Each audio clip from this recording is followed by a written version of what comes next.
से बेहतरीन तरीके से सारे सब्जेक्ट आपको सिखाए जाएंगे, तैयारी करवाए जाएंगे, ताकि आने वाले सत्र में आप नीट या जेई जिस भी चीज की तैयारी कर रहे हैं आप उस लक्ष्य तक पहुंच सके। हालांकि मैं गोगी सर आपके लिए पूरे साल उपलब्ध रहूंगा केमिस्ट्री सब्जेक्ट को लेकर के, जहां पर मैं आपको केमिस्ट्री पढ़ाऊंगा, केमिस्ट्री स्ट्रांग करने में आपकी मदद करूंगा इस नीट के क्लासेस में। सबसे पहले बात करते हैं कि आप क्लास 11th में हैं, आप क्लास 11th में हैं और आपने हमारा प्लेटफॉर्म चुना है। इसके लिए सबसे पहले तो मैं आपको धन्यवाद देता हूं और आपको शुभकामनाएं देता हूं कि आप इस प्लेटफॉर्म के थ्रू बिल्कुल अपने लक्ष्य तक पहुंच पाएंगे। तो अगर आपने आने वाले टाइम में होने वाले नीट एग्जाम के लिए तैयारी कर रहे हैं तो आपने बिल्कुल सही प्लेटफॉर्म चुना है बेटा। इस प्लेटफॉर्म में हमारे जितने भी टीचर इस वक्त उपलब्ध हैं, सभी टीचर्स आपको बेहतर नहीं बेहतरीन तरीके से अपने सब्जेक्ट को पढ़ाएंगे और आपको आपके लक्ष्य तक पहुंचने में आपकी मदद करेंगे। साथ ही साथ आपको कोई भी समस्या हो, कोई भी डाउट हो, तो आप अपने मैसेज, अपने कमेंट के थ्रू हमसे लगातार जुड़े हुए रह सकते हैं। साथ ही साथ हमारा टेलीग्राम चैनल भी बना हुआ है केजीएस का, उसे आप ज्वाइन कर लें ताकि लगातार आपको अपडेट मिलते रहें, वीडियोस मिलते रहें, प्रैक्टिस शीट मिलते रही और कोई भी अपडेट हम क्लास से संबंधित अगर बताना चाहें तो हम वहां पर बता सकते हैं। तो सबसे पहली बात तो हम ये समझ लेते हैं कि मैं गोगी सर आपके लिए केमिस्ट्री सब्जेक्ट लेकर के आया हूं, जहां पर आज हम क्लास 11 का पहला चैप्टर पढ़ने वाले हैं बेटा। चैप्टर का नाम है रासायनिक विज्ञान के कुछ मूल अवधारणाएं। समझिएगा जरा बात को कि आपने अगर ये प्लेटफॉर्म चुना है और आपने क्लासेस शुरू कर दिया है तो ये बात होता है कि आपने अपना लक्ष्य चुन लिया है और आपका लक्ष्य है नीट। आपका लक्ष्य है आने वाले समय में नीट का एग्जाम देना। तो आप पूरे साल लगातार क्लास अटेंड कीजिए, हम आपको आपके टारगेट तक पहुंचने में आपकी मदद करेंगे। मैं खुद आपका एक एक क्लास इतनी बारीकी से लूंगा, यकीन मानिए एक चैप्टर खत्म होते ही आपको इस बात का अंदाजा लग जाएगा कि अब हां मेरा केमिस्ट्री स्ट्रांग होने वाला है। तो आप भूलेंगे नहीं, आपका जो टारगेट है बेटा, किसी भी कीमत पर आप लगातार अपने टारगेट पर फोकस करते रहेंगे। आप लगातार अपने टारगेट पर फोकस करेंगे और आपका टारगेट क्या है बेटा? आपका टारगेट है नीट। तो आप इस बात को भूलेंगे नहीं। आपको पूरे साल अपने टारगेट पर लगातार फोकस बनाए रखना है ताकि किसी भी कीमत पे ये टारगेट हमारे ध्यान से उतर ना जाए। तो चलिए अब हम नीट के इस रास्ते पर चल पड़े हैं, नीट के एग्जाम क्वालिफाई करने के इस रास्ते पर चल पड़े हैं और अब चलिए क्लास शुरू करते हैं बेटा। तो क्लास शुरू करने से पहले मैं आपको बता दूं कि आज जो चैप्टर मैं शुरू करने वाला हूं, रासायनिक विज्ञान की कुछ मूल अवधारणाएं, क्लास 11th का ये पहला चैप्टर है। और ये चैप्टर, जैसे चैप्टर के नाम से ही सुन के आप समझ गए होंगे कि यहां पर आपको केमिस्ट्री के कुछ बेहद बारीक चीजें बताई जाएंगी, बेहद बेसिक बातें बताई जाएंगी, ऐसी बातें जो पूरे केमिस्ट्री को स्ट्रांग करने में आपको जरूरी है। तो इस चैप्टर में बहुत सारी छोटी छोटी चीजें आएंगी। इस चैप्टर में बहुत सारी छोटी छोटी चीजें आपको बताई जाएंगी और हर वो चीज जो आपको इस चैप्टर में बताया जाएगा वो आगे चल के पूरे केमिस्ट्री में हर एक चैप्टर में कहीं ना कहीं लागू होता हुआ आपको दिखाई देगा। शुरुआत में ऐसा लगता है ये चैप्टर बहुत छोटा सा है, कितना ही कॉन्सेप्ट इसके अंदर होगा, पर बेटा मैं बता दूं ये चैप्टर वैसे तो वेटेज के पॉइंट ऑफ व्यू से ज्यादा बड़ा नहीं है, वेटेज के पॉइंट ऑफ व्यू से ज्यादा बड़ा नहीं है, पर अगर आप वेटेज को देखेंगे तो समझिए फंस जाएंगे। इस चैप्टर का वेटेज ऐसे देखने में लगता है बहुत ज्यादा नहीं है, पर आपको पता है बेटा ये चैप्टर अगर आपके स्ट्रांग नहीं हो पाया तो आगे चल के फिजिकल केमिस्ट्री में कई चैप्टर ऐसे हैं जो आपको तकलीफ दे सकता है। जैसे आगे चल के आप कई चैप्टर पढ़ेंगे लाइक थर्मोडायनेमिक, इक्विलिब्रियम, परमाणु संरचना, सॉल्यूशन, इलेक्ट्रोकेमिस्ट्री, केमिकल काइनेटिक्स, इस तरह के कई चैप्टर आगे चल के आप फ्यूचर में पढ़ने वाले हैं और उन सभी चैप्टर्स में इस चैप्टर का कुछ ना कुछ बेसिक आपको देखने को मिलेगा। तो स्वाभाविक सी बात है आगे चल के अगर आप उन चैप्टर्स को स्ट्रांग करना चाहते हैं तो इस चैप्टर को आपको समझना ही पड़ेगा। तो चलिए फिर क्लास शुरू करते हैं बेटा। रसायन की कुछ मूल अवधारणाएं, इस चैप्टर में बेहद बेसिक चीजों के बारे में हम बात करेंगे। आज का जो क्लास रहेगा यूं समझ लीजिए एक इंट्रोडक्शन है, ये इंट्रोडक्शन है, फिर आगे चल के इस चैप्टर के मेन टॉपिक को हम डील करना शुरू करेंगे। मैं हर दिन जब क्लास लूंगा, मैं जब भी आपके क्लासेस लूंगा, हर दिन आपको बताया करूंगा कि आज हम क्या पढ़ेंगे, अब तक हमने क्या पढ़ लिया और आगे हम क्या पढ़ने वाले हैं। तो फिलहाल तो आज के क्लास में जो टॉपिक आपके सामने आने वाला है बेटा, तो आज के क्लास में मैं आपको बताने वाला हूं कि आखिर तत्व, अणु, परमाणु और यौगिक में क्या अंतर होता है और इन सबका बेसिक मतलब क्या होता है। फिर हम समझेंगे बेटा परमाणविक, आणविक और तुल्यांकित द्रव्यमान के बारे में। तो आज का पूरा क्लास इन दो टॉपिक पर आधारित होगा। ये बहुत ही बेसिक क्लास है, ध्यान दीजिएगा। ये इंट्रोडक्शन है और बस आपसे मैं इतना ही वादा करूंगा कि अगर आपने हर एक क्लास ईमानदारी से केजीएस के सभी टीचर्स का आपने अगर अटेंड किया तो मजाल है कि आप नीट नहीं निकाल पाएंगे। अगर आप 100% अपना एफर्ट लगाते हैं, अपनी मेहनत लगाते हैं, अपना समय देंगे और आप लगातार हमारी क्लासेस अटेंड करेंगे बिना गैप किए, लगातार टेस्ट देंगे, तो कंफर्म है बेटा कि आप नीट एग्जाम निकालेंगे ही निकालेंगे। क्योंकि नीट का एक जो फ्रेम बना होता है वो बहुत साफ सुथरा होता है, बहुत बिखरा हुआ कंटेंट नहीं है। नीट के अंदर जो चीजें दी हुई हैं वो बिखरी हुई नहीं होती, एक साफ सुथरे फ्रेम में होती है। बस शर्त है कि सही टीचर आपको मिले और आपको वो सारी चीजें वो बेहतर तरीके से बता सके। तो चलिए आज मैं आप लोगों को इन सभी टॉपिक को आपसे रूबरू कराऊंगा। शुरुआत करते हैं कुछ बेसिक शब्दों से। तत्व, अणु, परमाणु और यौगिक। हो सकता है आपको इनके बारे में पता हो, पर याद रखेगा कि इस प्लेटफॉर्म को बहुत सारे बच्चों ने चुना है। हो सकता है उसमें से बहुत सारे बच्चे ऐसे हैं जो ठीक से अब तक स्टडी नहीं कर पाए हैं, और कुछ बच्चे हो सकते हैं ऐसे भी होंगे जिन्होंने पहले से ये सब पढ़ा होगा। पर बेटा मेरा एक दायित्व बनता है कि मैं हर एक बच्चे को साथ लेके चलूं। याद रखना, हो सकता है ये छोटी छोटी चीजें आपको पहले से मालूम हो, पर मैं अपना कर्तव्य निभाऊंगा और हर एक चीज को, बारीक से बारीक चीजों को पूरा डिटेल में बताऊंगा। ध्यान दीजिएगा। तो अगर आपको पता भी है थोड़ा सहयोग कीजिएगा बेटा, क्योंकि मैं सभी बच्चों को साथ लेके चल रहा हूं। तो चलिए शुरुआत करते हैं तत्व, अणु, परमाणु और यौगिक से। ये कुछ ऐसे शब्द हैं जो बार बार केमिस्ट्री में यूज होते हैं, पर कई बच्चे, यकीन मानिए कई बच्चे कक्षा 12वीं पढ़ के निकल जाते हैं, पर इन सब के बीच का जो बेसिक डिफरेंस होता है वो उसे नहीं जानते। वो कभी परमाणु बोल रहे होते हैं, कभी अणु बोल रहे होते हैं, कभी वो यौगिक बोल रहे होते हैं। वो खुद इस बात को क्लियरली नहीं जानते कि क्या होता है एग्जैक्टली तत्व या अणु या परमाणु। तो शुरुआत करेंगे इनके बेसिक डिफरेंस से। तो चलिए मैं आपको बताता हूं बेटा सबसे पहले कि तत्व क्या होता है। सबसे पहले हम बात करेंगे कि आखिर तत्व क्या होता है। केमिस्ट्री में सबसे ज्यादा प्रयोग में आने वाला शब्द है ये तत्व। तो तत्व क्या होता है? सबसे पहले इस वक्त आपको जो दिखाई दे रहा है ये हमारा आवर्त सारणी है। आप इससे अनभिज्ञ नहीं होंगे, मुझे पता है कभी न कभी आपने इस आवर्त सारणी को अपने पुस्तक में जरूर देखा होगा। आवर्त सारणी क्या होता है? Periodic table. इसके अंदर ये जो छोटे छोटे बॉक्स बने हुए हैं, इसके अंदर जो छोटे छोटे सिंबल आपको दिखाई दे रहे हैं, चिन्ह आपको दिखाई दे रहे हैं, बेटा इन्हीं को तत्व कहा जाता है, इन्हीं को एलिमेंट कहा जाता है। तो हमारे आवर्त सारणी में ये जो छोटे छोटे डिब्बे बने होते हैं, इनके अंदर जो छोटे छोटे शब्द लिखे हुए हैं, ये हमारे तत्व हैं। फिलहाल तो हमारे आवर्त सारणी में जितने भी तत्व आपको दिखाई दे रहे हैं, ये है 118। गौर सुनेगा, हमारा जो आवर्त सारणी बना है वो 118 तत्वों से मिलकर बना है। पर मैं आपको बता दूं 118 तत्वों से ज्यादा तत्व आज पाए जा चुके हैं, वो डिस्कवर किए जा चुके हैं, पर उनको इस टेबल में फिलहाल तो इस वक्त स्थान नहीं मिला है। तो याद रखेगा, आप इस कक्षा 11वीं और 12वीं में इस आवर्त सारणी के बारे में आगे चल के एक एक चीज जान जाएंगे। फिलहाल तो शुरुआत करते हैं तत्व क्या होता है। तो ये जो टेबल आप देख पा रहे हैं, इस टेबल के अंदर ये जो छोटे छोटे आपको अल्फाबेट दिखाई दे रहे हैं, इन्हीं को तत्व कहा जाता है बेटा। और फिलहाल तो हमारे आवर्त सारणी में 118 एलिमेंट उपस्थित है।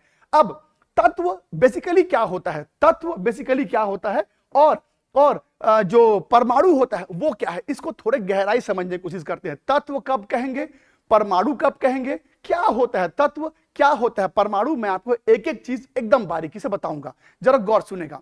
अगर हम तत्व और परमाणु के बीच में तुलना करें, तत्व और परमाणु के बीच में तुलना करें, तो पहले तो मैं यहां पर कुछ डिटेल आपके लिए लिख के लाया है। याद रखिएगा, ये सारे डिटेल पीडीएफ के फॉर्म में हमारे प्लेटफॉर्म में आपको हर दिन मिल जाया करेगा। शाम होते होते हर एक क्लास का पीडीएफ आपको मिल जाएगा। आप वहां से उसको देख करके नोट्स भी अगर चाहे तो बना सकते हैं। तो यहां जो कुछ भी लिखा है, स्क्रीनशॉट तो खैर अलाउ नहीं है, स्क्रीनशॉट आप नहीं ले पाएंगे। हाँ, एक बार आप इसे रीड कर लीजिए, पर याद रखिए यहां जो कुछ भी लिखा है मैं उसको अब आपको पहले समझा देता हूं, तो शायद इसको रीड करने में आपके लिए आसानी होगी।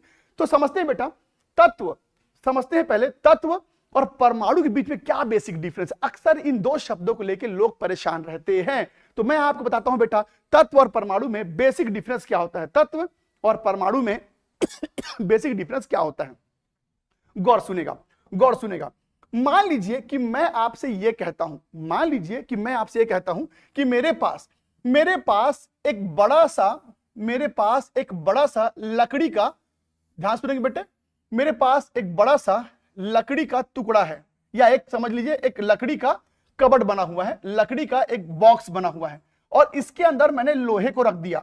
ये देखो, इसके अंदर मैंने लोहा रख दिया, ये लोहा रख दिया। ये देखो बेटा, ये लोहे का टुकड़ा है, ये देखिए ये लोहे का टुकड़ा है। गौर सुनना, मैं आपको तत्व और परमाणु के बीच में बेसिक डिफरेंस क्या होता है वो बता रहा हूं। तो मान लीजिए इस लकड़ी के बक्से के अंदर मैंने एक लोहे का टुकड़ा रख दिया, ये लोहे का टुकड़ा मैंने यहां पर रख दिया, और अब ये बेटा ये लोहा है ना, ये लोहा है, और उसके बाद इस बक्से के अंदर ऑक्सीजन गैस भर दिया मैंने। ये देखिए इसके अंदर मैंने ऑक्सीजन गैस भर दिया। ये बेटा ये ऑक्सीजन का गैस है, ये ऑक्सीजन का गैस है, आप देख सकते हैं ये ऑक्सीजन गैस है। तो अब देखते क्या होगा। आपको पता है कि इसके अंदर ऑक्सीजन भरा गया है और आपको पता है अंदर में लोहा है। कुछ समय के बाद धीरे धीरे आपको पता चलेगा कि लोहा ऑक्सीजन से क्रिया करना चालू कर देगा और धीरे धीरे लोहे में जंग लगना चालू हो जाएगा। जंग लगेगा मतलब रस्टिंग होगा, क्षय होगा। तो आप लोहे के ऊपर एक लाल रंग का परत जमता हुआ देख सकते हो, लोहे के ऊपर एक लाल रंग का परत जमते हुए देख सकते हो। बेटा ये जंग लग रहा है, लोहे में जंग लग रहा है, लोहे में रस्टिंग हो रहा है, कोरोजन हो रहा है, क्षय हो रहा है। तो अब आप समझ सकते हैं कि हाँ भाई ऑक्सीजन जो है वो लोहा से क्रिया कर रहा है। तो अब मैं आपसे पूछूंगा यहां पर किसके किसके बीच क्रिया हुआ, तो आप कहेंगे लोहे के बीच में और ऑक्सीजन के बीच में क्रिया हुआ। आप कहेंगे लोहे के बीच में और ऑक्सीजन के बीच में क्रिया हुआ। तो आप इसे किस तरह से देखते हैं कि एक लोहा का टुकड़ा एक लोहे के टुकड़े के साथ ऑक्सीजन रिएक्शन कर रहा है। तो आप ऊपरी तौर पर जब देखते हैं, ऊपरी तौर पर जब आप देखते हैं तो आपको दिखता है कि ऑक्सीजन में क्षय हो रहा है, माफ कीजिए लोहे में क्षय लग रहा है, यानी कोरोजन हो रहा है। तो आप साफ साफ यहां पर कह सकते हैं कि लोहे के साथ ऑक्सीजन का क्रिया हुआ। पर आप बताइए असल में रिएक्शन किसके बीच हो रहा है, लोहे के बीच या लोहे के परमाणु के बीच? तो लोहे के अंदर बेटा लोहे का परमाणु है जो कि Fe से हम दर्शाते हैं, और वो किसके साथ रिएक्शन कर रहा है? वो किसके साथ रिएक्शन कर रहा है बेटा? ऑक्सीजन के साथ क्रिया कर रहा है। और आपस में रिएक्शन करके वो क्या बना रहा होगा? ऑक्सीजन के साथ क्रिया करके वो वहां पर जंग यानी कि क्षय बना रहा है, जिसका सूत्र होता है बेटा Fe2O3। तो अब आप देख सकते हो कि यहां पर मैंने एक रिएक्शन लिखा है। अब क्वेश्चन ये उठता है कि इस Fe को मैं क्या कहूंगा, तत्व कहूंगा कि परमाणु कहूंगा? इस ऑक्सीजन को क्या बोलूंगा, तत्व कहूंगा कि परमाणु कहूंगा? तो चलिए शुरुआत करते हैं तत्व और परमाणु को समझने में। तो यहां पर एक लोहे का टुकड़ा है, शुद्ध लोहे का टुकड़ा है, तो आप इसे तत्व कहेंगे बेटा। आप यहां पर इसे तत्व कहेंगे। यहां पर शुद्ध लोहे का जो टुकड़ा है इसे आप तत्व कहेंगे, और इसके अंदर छोटे छोटे कण होंगे, उसे आप परमाणु कहेंगे। इस छोटे छोटे कण को आप परमाणु कहेंगे। ये देखिए छोटा सा कण है, इसे आप परमाणु कहेंगे। तो गौर से सुनेगा, तत्व और परमाणु में क्या फर्क होता है? अगर आपके सामने एक ठोस आ जाए, एक शुद्ध ठोस आ जाए, तो आप उसे तत्व कहेंगे। और इसके अंदर झांक के देखेंगे तो छोटे छोटे आपको कण दिखाई देंगे। ये देखो, इससे छोटा और कोई कण नहीं है। ये आपको हालांकि खुली आंखों से दिखाई नहीं देंगे, माइक्रोस्कोप या किसी विधि से आपको देखना पड़ेगा। तो छोटे छोटे जो कण होंगे इसी को आप परमाणु कहेंगे। तो बेसिक फर्क समझिएगा। जब ढेर सारे परमाणु जमा हो जाते हैं, ये बताओ बेटा परमाणु दिखता है क्या? नहीं, परमाणु दिखाई नहीं देता। पर जब ढेर सारे परमाणु जमा हो जाएंगे, ठूस के भर दिए जाएंगे, तो एक ठोस आपको दिखाई देगा, उसे आप तत्व कहेंगे। तो गौर सुनेगा, इसके अंदर सिर्फ एक ही प्रकार का परमाणु है, आयरन। ये देखो बेटा, ये जितने भी छोटे छोटे कण आप देख पा रहे हैं, ये सब आयरन है। ये देखो आयरन का परमाणु। इसके अंदर कोई दूसरा परमाणु नहीं है। तो गौर से सुनिएगा, जब ढेर सारे एक जैसे परमाणु जमा हो जाएं शुद्ध रूप में, तो क्या कहलाएगा बेटा? तत्व कहलाएगा। जब ढेर सारे परमाणु जमा हो जाएं शुद्ध रूप में, शुद्ध मतलब और कोई दूसरा परमाणु या दूसरे प्रकार का परमाणु नहीं होना चाहिए। तो जब बहुत सारे एक जैसे परमाणु जमा हो जाएं तो उसे क्या बोलते हैं बेटा? तत्व बोलते हैं। तो तत्व के अंदर परमाणु होता है। पर जब आप किसी तत्व को किसी के साथ रिएक्शन करवाते हो, तो बेटा आप इसके अंदर से एक परमाणु को निकाल के तो रिएक्शन नहीं करवाते ना। ध्यान सुनना, मैं आपसे कहूंगा लोहे को ऑक्सीजन के साथ क्रिया कराओ, तो तुम इसके अंदर से एक परमाणु को निकाल के तो क्रिया कराओगे नहीं, आप तो पूरे इस लोहे के टुकड़े को लेकर जाओगे रिएक्शन करवाने के लिए। तो हम रिएक्शन करवाते हैं तत्व को लेके, हम रिएक्शन करवाते हैं तत्वों को लेके, पर रिएक्शन कौन करता है बेटा? परमाणु करते हैं। तो गौर से सुनिएगा, आप एक सिंगल परमाणु को ले जाके किसी के साथ रिएक्शन नहीं करवा सकते। आप तो तत्व को लेके जाओगे ना, आप तो लोहे के टुकड़े को लेके जाओगे। तो लोहे के टुकड़े को आप लेके गए, यानी किसको लेके गए? तत्व को लेके गए। फिर वो ऑक्सीजन से क्रिया किया, पर रिएक्शन किसने किया? परमाणु ने किया। तो याद रखना, रिएक्शन परमाणु करते हैं, रिएक्शन परमाणु करते हैं, पर हम कहते हैं तत्व ने रिएक्शन किया। रिएक्शन परमाणु करता है, परमाणु करता है, पर हम कहते हैं रिएक्शन किसने किया? तत्व ने किया। तो याद रखना, कहां पर तत्व कहना है, कहां पर परमाणु कहना है। तो आप दोनों शब्दों का प्रयोग कहीं पर भी कर सकते हैं, पर बेसिक डिफरेंस आपको पता होना चाहिए। डिफरेंस क्या है बेटा? कि हम जब कोई क्रिया कराते हैं, गौर सुनना, जब हम किसी दो चीजों के बीच क्रिया कराते हैं तो वो तत्व होंगे, तत्व होंगे। परमाणु परमाणु की क्रिया आप नहीं करा सकते। आप कहीं से एक परमाणु नहीं ला सकते, आप कहीं से एक परमाणु नहीं ला सकते कि आप रिएक्शन करवा सको। तो हम सिंगल सिंगल परमाणु तो नहीं ला सकते, हम तत्व लेके आएंगे, तो हम तत्वों का रिएक्शन कराएंगे। अब वो बात अलग है कि अंदर में परमाणु आपस में रिएक्शन करते हैं। तो याद रखना, तत्व तत्व वो होता है जिसके अंदर ढेर सारे छोटे छोटे कण होंगे, और उस छोटे कण को क्या बोलते हैं बेटा? परमाणु। तो तत्व जो होता है वो एक ऐसा पदार्थ होता है जो एक ही प्रकार के परमाणु से मिलकर बनता है। तत्व जो होता है वो एक ऐसा पदार्थ होता है जो एक ही तरह के परमाणु से मिलकर बनता है। परमाणु सबसे छोटा कण होता है, इसके नीचे और कुछ नहीं होता। तो अब बताइए तत्व कब कहेंगे, परमाणु कब कहेंगे? गौर से सुनना, जब हम दो पदार्थों को आपस में क्रिया कराते हैं तो हम कहते हैं हमने तत्वों का क्रिया कराया। प्लीज गौर सुनना, तत्व और परमाणु में क्या बेसिक डिफरेंस होता है? जब हम दो पदार्थों को आपस में क्रिया कराते हैं तो हम कहते हैं हमने तत्वों का क्रिया कराया, पर अंदरूनी तौर पर किसके बीच क्रिया हो रहा है बेटा? परमाणुओं के बीच में क्रिया होता है। तो याद रखना, क्रिया करता है परमाणु, क्रिया करते हैं परमाणु, पर हम कहते हैं किसके बीच रिएक्शन हुआ? तत्वों के बीच रिएक्शन हुआ। तो बस याद रखना, ढेर सारे परमाणुओं के संगठन को तत्व बोलते हैं, ढेर सारे परमाणुओं के संगठन को तत्व कहा जाता है। तो अब बताइए ये क्या है? तो आप इसे तत्व भी कह सकते हैं, आप इसे परमाणु भी कह सकते हैं। चलिए मैं आपको एक एग्जांपल और दिखाता हूं। मैं यहां पर एक एग्जांपल आपको और दिखाता हूं बेटा, जरा गौर सुनेगा। यहां पर जरा गौर सुनेंगे। मान लो मेरे पास एक बर्तन है, और इस बर्तन में मैंने हाइड्रोक्लोरिक अम्ल ले लिया। इसके अंदर मैंने हाइड्रोक्लोरिक अम्ल ले लिया। तो बेटा इसके अंदर ढेर सारे आपको हाइड्रोक्लोरिक अम्ल के परमाणु मिलेंगे, माफ कीजिए अणु मिलेंगे। अब ये देखो एक छोटा सा सोडियम का टुकड़ा है बेटा, ये देखो मेरे पास एक सोडियम का टुकड़ा है, और इस टुकड़े के अंदर सिर्फ सोडियम के परमाणु होंगे। ये देखो, अब सोडियम को इसके अंदर डालूंगा, तो जब सोडियम को आप HCl में डालोगे तो दोनों के बीच में रिएक्शन होगा, रिएक्शन करते ही NaCl बनेगा और हाइड्रोजन गैस बनेगा। तो अब तुम बताओ, तुमने सोडियम का परमाणु डाला क्या? नहीं। आपने सोडियम का परमाणु डाला क्या? नहीं। आपने सोडियम का टुकड़ा, सोडियम का शुद्ध टुकड़ा लिया। तो ये तत्व है बेटा। ये क्या है? ये तत्व है। इसे क्या बोलेंगे हम? इसे बोलेंगे तत्व। तो आप इस तत्व को इसके अंदर डालोगे तो उस तत्व के अंदर जो परमाणु है वो हाइड्रोक्लोरिक अम्ल से क्रिया करेगा। तो याद रखना, हम जो क्रिया कराते हैं जिस पदार्थ को हाथ में लेकर के, वो तत्व होता है, और जब वो अंदर जाएगा तो रिएक्शन करेगा। तो रिएक्शन कौन करते हैं? परमाणु करते हैं। तो बेसिक डिफरेंस क्या है? तत्व उस पदार्थ को कहते हैं जिसको लेकर के हम किसी के साथ क्रिया कराते हैं, और परमाणु क्या होता है? उस तत्व के अंदर जो छोटा कण है जो असल में रिएक्शन करेगा, उसे आप परमाणु कहेंगे। इसको आप कुछ इस प्रकार से भी समझ सकते हैं। जैसे देखना, हम अक्सर न्यूज में, खबरों में सुनते हैं, जैसे मान लीजिए एक खबर आई, मान लो कि न्यूज में खबर आई कि आज भारत की अमेरिका के साथ बैठक है। समझना बेटा, हम न्यूज में सुनते हैं आज भारत का अमेरिका के साथ एक बैठक है जिसमें हो सकता है किसी विषय पर वार्तालाप होगा।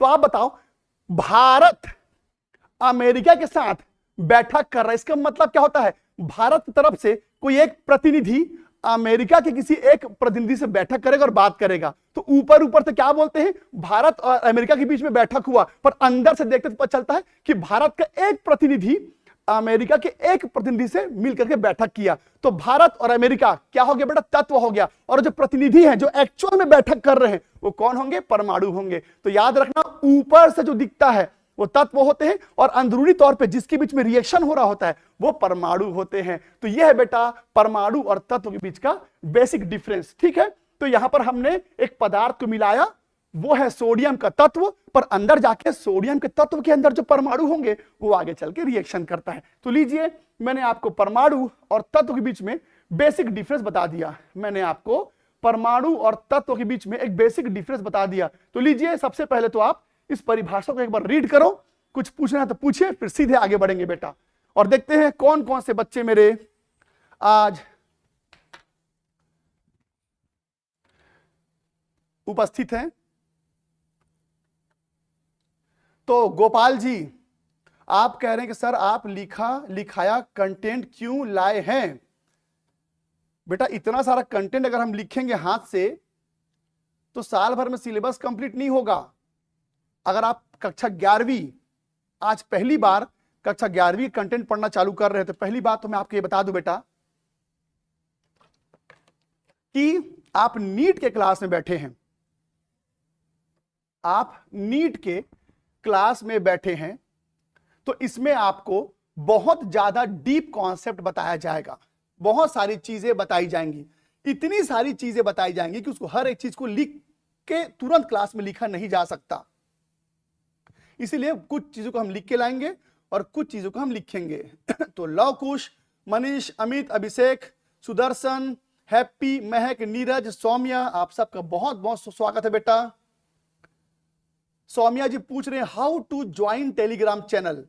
बेटा, आप Khan global studies KGS NEET का हमारा टेलीग्राम चैनल को सर्च कीजिए, उसे आप ज्वाइन कर सकते हैं।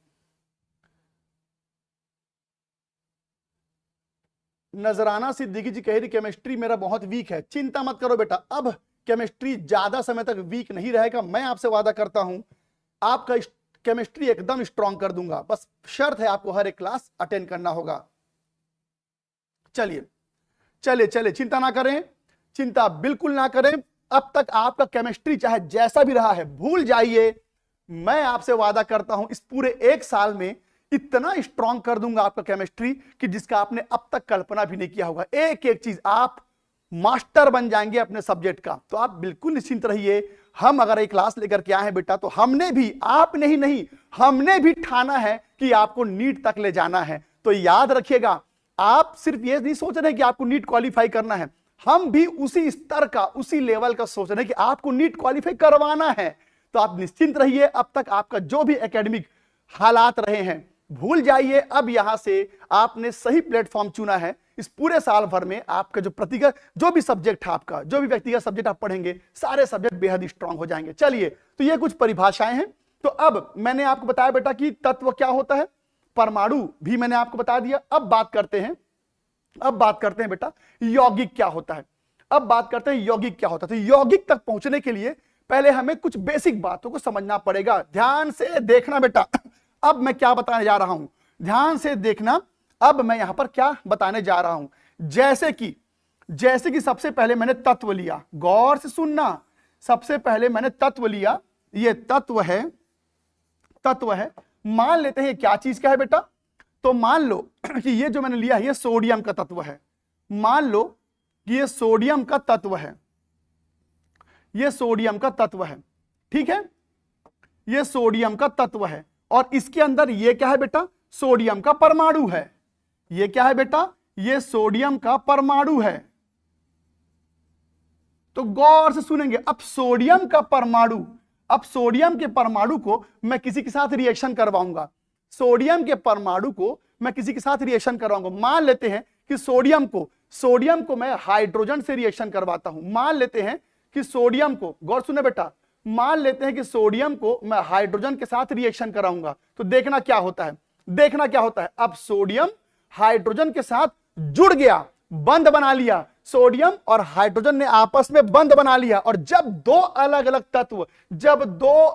तत्व के परमाणु आपस में मिलते हैं और बंध बनाते हैं, तो यह कहलाता है बेटा अणु। यह क्या कहलाएगा, अणु कहलाएगा। तो अणु क्या होता है, अणु का मतलब होता है एक से ज्यादा, गौर से सुनेंगे, अणु का मतलब होता है एक से ज्यादा प्रकार के परमाणुओं से मिला हुआ स्ट्रक्चर अणु कहलाता है। गौर सुनेंगे, अगर कोई सिंगल कण दिखाई दे, एक ही प्रकार का कण दिखाई दे तो वो परमाणु है। पर जब भी दो परमाणु या दो से अधिक परमाणु आपस में जुड़ जाएं, गौर सुनना, जब दो परमाणु आपस में जुड़ जाएं बंध बना के, तो जहां आपको बंध दिखाई दिया समझ जाना बेटा अणु का निर्माण हो चुका है। तो अब मुझे बताओ इस अभिक्रिया में ये तो सोडियम है बेटा, मैंने यहां सोडियम लिखा है 2Na। गौर सुनना, मैं जो बताने जा रहा हूं यहां 2Na का मतलब क्या है बेटा, 2Na का मतलब है दो सोडियम के परमाणु H2 से क्रिया करेंगे। H2 मतलब समझते हो क्या है बेटा, H और H के बीच में बंध बना हुआ है, H और H के बीच में बंध बना हुआ है। अब क्या होगा, ये बंध टूट जाएगा, एक H इस Na के साथ, एक H इस Na के साथ रिएक्शन कर जाएगा। ये देखो Na ने H के साथ रिएक्शन कर लिया, Na ने H के साथ रिएक्शन कर लिया। तो अब सुनेंगे यहां पर क्या होता है बेटा। अब आप देखो ये सिंगल था तो परमाणु है, ये सिंगल है तो परमाणु है, पर यहां पर दो हाइड्रोजन आपस में जुड़े हैं तो ये अणु है। तो परमाणु और अणु में फर्क समझिएगा, जब कोई सिंगल एक पार्टिकल दिखे तो वो परमाणु होता है, और यहां पर दो हाइड्रोजन बंध बनाए हुए हैं। तो जब भी कोई दो परमाणु बंध बनाए, इस बात से कोई फर्क नहीं पड़ता कि दो परमाणु एक जैसे हैं या अलग अलग हैं, एक जैसे हैं कि अलग अलग है। जब भी किसी दो परमाणुओं के बीच बंध बनता है बेटा तो वो अणु कहलाता है, ध्यान देना, सेम परमाणु मिलके बंध बनाए या अलग अलग परमाणु मिलके बंध बनाए, जहां बंध बना अणु बन जाएगा, जहां बंध बना अणु बन जाता है। तो गौर सुनेंगे। अब बताओ इस रिएक्शन में मैंने क्या किया, तो मैं कहूंगा सोडियम के परमाणु को हाइड्रोजन के अणु से क्रिया कराया मैंने। शब्दों को एकदम बारीकी समझिएगा, यहां मैंने सोडियम के परमाणु को हाइड्रोजन के अणु से क्रिया कराया तो सोडियम हाइड्राइड का अणु बना। तो अणु कब बोलते हैं, परमाणु कब बोलते हैं, क्लियर है बेटा। सोडियम सिंगल है तो परमाणु, पर यहां दोनों हाइड्रोजन बंध बनाए हुए हैं, जहां दो परमाणुओं के बीच में बंध बना तो वो अणु कहलाएगा। तो ये हाइड्रोजन का अणु है। तो जब सोडियम के परमाणु हाइड्रोजन के अणु से क्रिया करते हैं तो सोडियम हाइड्राइड नाम का अणु तैयार करता है, तो बेटा ध्यान दीजिएगा अणु शब्द का प्रयोग कब करते हैं, जब दो परमाणुओं के बीच में बंध बना हुआ दिखाई दे। ठीक है, अब यौगिक क्या होता है, तो गौर सुनेंगे बेटा। अब यौगिक क्या होगा, तो अब मैंने एक बर्तन ले लिया, इस बर्तन में मैंने यहां पर एक बर्तन ले लिया और इस बर्तन में मैंने सोडियम हाइड्राइड जो बना उसको उसमें डालता गया, सोडियम हाइड्राइड जो बना उसमें मैं इसको डालता गया। तो ये देखो सोडियम हाइड्राइड,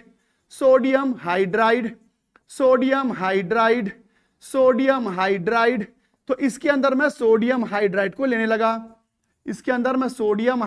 को लेने लगा, तो बेटा जब ढेर सारे अणु जमा हो जाए तो उस जमावड़े को हम यौगिक बोलते हैं बेटा। उस जमावड़े को हम क्या बोलेंगे, यौगिक बोलते हैं। उस जमावड़े को क्या बोलते हैं बेटा, यौगिक बोलते हैं। तो फर्क समझिएगा, तत्व के अंदर से परमाणु आया, एक परमाणु दूसरे से क्रिया करता है, अणु बनाता है, और जब बहुत सारे अणु जमा हो जाए क्या बोलते हैं बेटा, उसे यौगिक बोलते हैं। फर्क समझिएगा, तत्व के अंदर से परमाणु आया जो आगे चल के रिएक्शन करता है और अणु बनाता है, और जब ढेर सारे अणुओं को जमा करोगे तब जाके वो क्या कहलाएगा बेटा, यौगिक कहलाएगा। जब ढेर सारे अणुओं को जमा करोगे तो वो क्या कहलाएगा, यौगिक कहलाएगा। तो चलिए कुछ प्रश्न मैं आप लोगों से पूछता हूं, कुछ प्रश्न मैं आपसे पूछूंगा, आप उसका उत्तर देंगे बेटा। ठीक है, तो ये देखो मेरे पास एक बर्तन है और इसके अंदर मैंने जल ले लिया, और इस जल के अंदर के कुछ कण आपको दिखाई दे रहे हैं, तो आप जल्दी बताओ बेटा, इस बर्तन में एक पदार्थ रखा है, एक और बर्तन ले लेता हूं। ठीक है, एक और बर्तन ले लिया, इसके अंदर मैंने सोडियम का टुकड़ा ले लिया, इसके अंदर मैंने सोडियम का टुकड़ा ले लिया। गौर से सुनना, एकदम बेसिक डिफरेंस आपको पता होना चाहिए बेटा। तो ये सोडियम के परमाणुओं से मिल करके एक पदार्थ बना है, और यहां H2O के कुछ कणों से मिलकर के एक पदार्थ बना है। पदार्थ किसको बोलते हैं? किसी भी चीज को आप पदार्थ बोल सकते हैं, हर चीज पदार्थ कहलाता है। हर चीज केमिस्ट्री की भाषा में हर चीज पदार्थ है, हर चीज पदार्थ है। ये पेन भी एक पदार्थ है, बोर्ड भी एक पदार्थ है। तो पदार्थ मतलब जो भी चीज आपको दिखाई दे रहा है वो पदार्थ कहलाता है। जो भी चीज आपको दिखाई दे रहा है उसको पदार्थ बोलते हैं। पर अब देखना बेटा, अब देखना, जल्दी बताना मुझे, यहां का सिंगल कण क्या कहलाएगा? परमाणु। यहां का सिंगल एक सिंगल कण क्या कहलाएगा? अणु। और जब परमाणु का ढेर सारा जो जमावड़ा मिल जाए तो क्या कहलाता है बेटा? ये कहलाता है तत्व। और जब अणुओं का ढेर सारा जमावड़ा मिल जाए तो उसे क्या बोलते हैं बेटा? यौगिक। क्या बोलते हैं? यौगिक। तो एकदम बेसिक डिफरेंस याद रखिएगा, एकदम बेसिक डिफरेंस।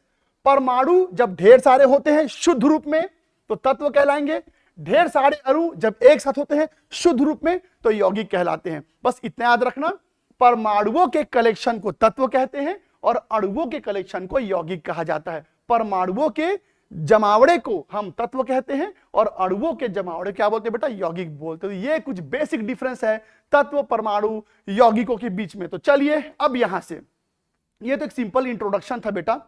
चलिए अब मैं आपको दिखाता हूं कि यहां से अब हमें किस चीज के बारे में स्टडी करना है। तो लीजिए, अब यहां से थोड़ा इंपॉर्टेंट टॉपिक शुरू हो रहा है। अब हम बात करने वाले बेटा द्रव्यमान की। केमिस्ट्री में यूज होने वाला ये बहुत कॉमन सा शब्द है द्रव्यमान। बात करते द्रव्यमान की, तो पहले आप मुझे एक बात बताओ, मैं आपसे कुछ प्रश्न पूछूं कि बेटा सोडियम का परमाणु द्रव्यमान कितना होता है? उत्तर देंगे मेरे को। सोडियम का परमाणु द्रव्यमान कितना होता है?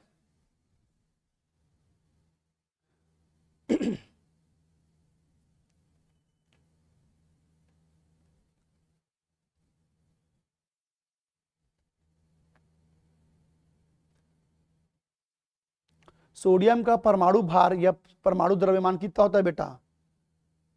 तो मोहम्मद अंसारी जी ने आंसर दिया सही, अश्विनी ने आंसर दिया है, अपर्णा, मेनका, अदिति, सत्यम, केजीएस यूजर,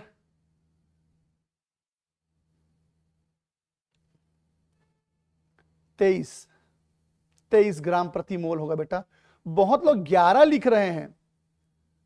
अरे 11 कैसे होगा बेटा? सोडियम का परमाणु क्रमांक 11 होता है।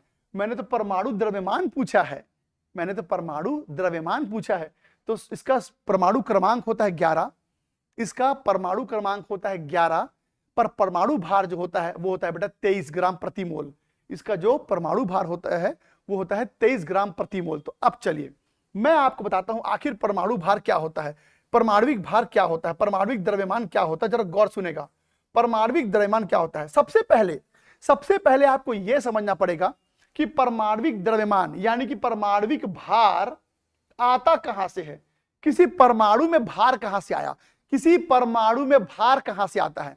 तो गौर से सुनेगा बेटा, एक परमाणु का भार क्या होता है। कोई आपसे पूछेगा परमाणु भार का मतलब क्या है? भाई परमाणु में भार कहां से आया, किस चीज की वजह से एक परमाणु में भार होता है। तो गौर सुनेगा, आपको इतना तो पता है ना बेटा कि एक परमाणु के अंदर बीच में जो नाभिक होता है, परमाणु के अंदर बीच में जो नाभिक होता है उसमें 2 चीजें होती हैं। क्या बेटा? न्यूट्रॉन और प्रोटॉन। होपफुली ये बात आपको पता है। परमाणु के अंदर नाभिक में क्या आता है बेटा? न्यूट्रॉन और प्रोटॉन। होपफुली आपको ये बात आपको पता है। तो परमाणु के अंदर 2 चीजें होती हैं, नाभिक के अंदर 2 चीजें होती हैं, न्यूट्रॉन और प्रोटॉन।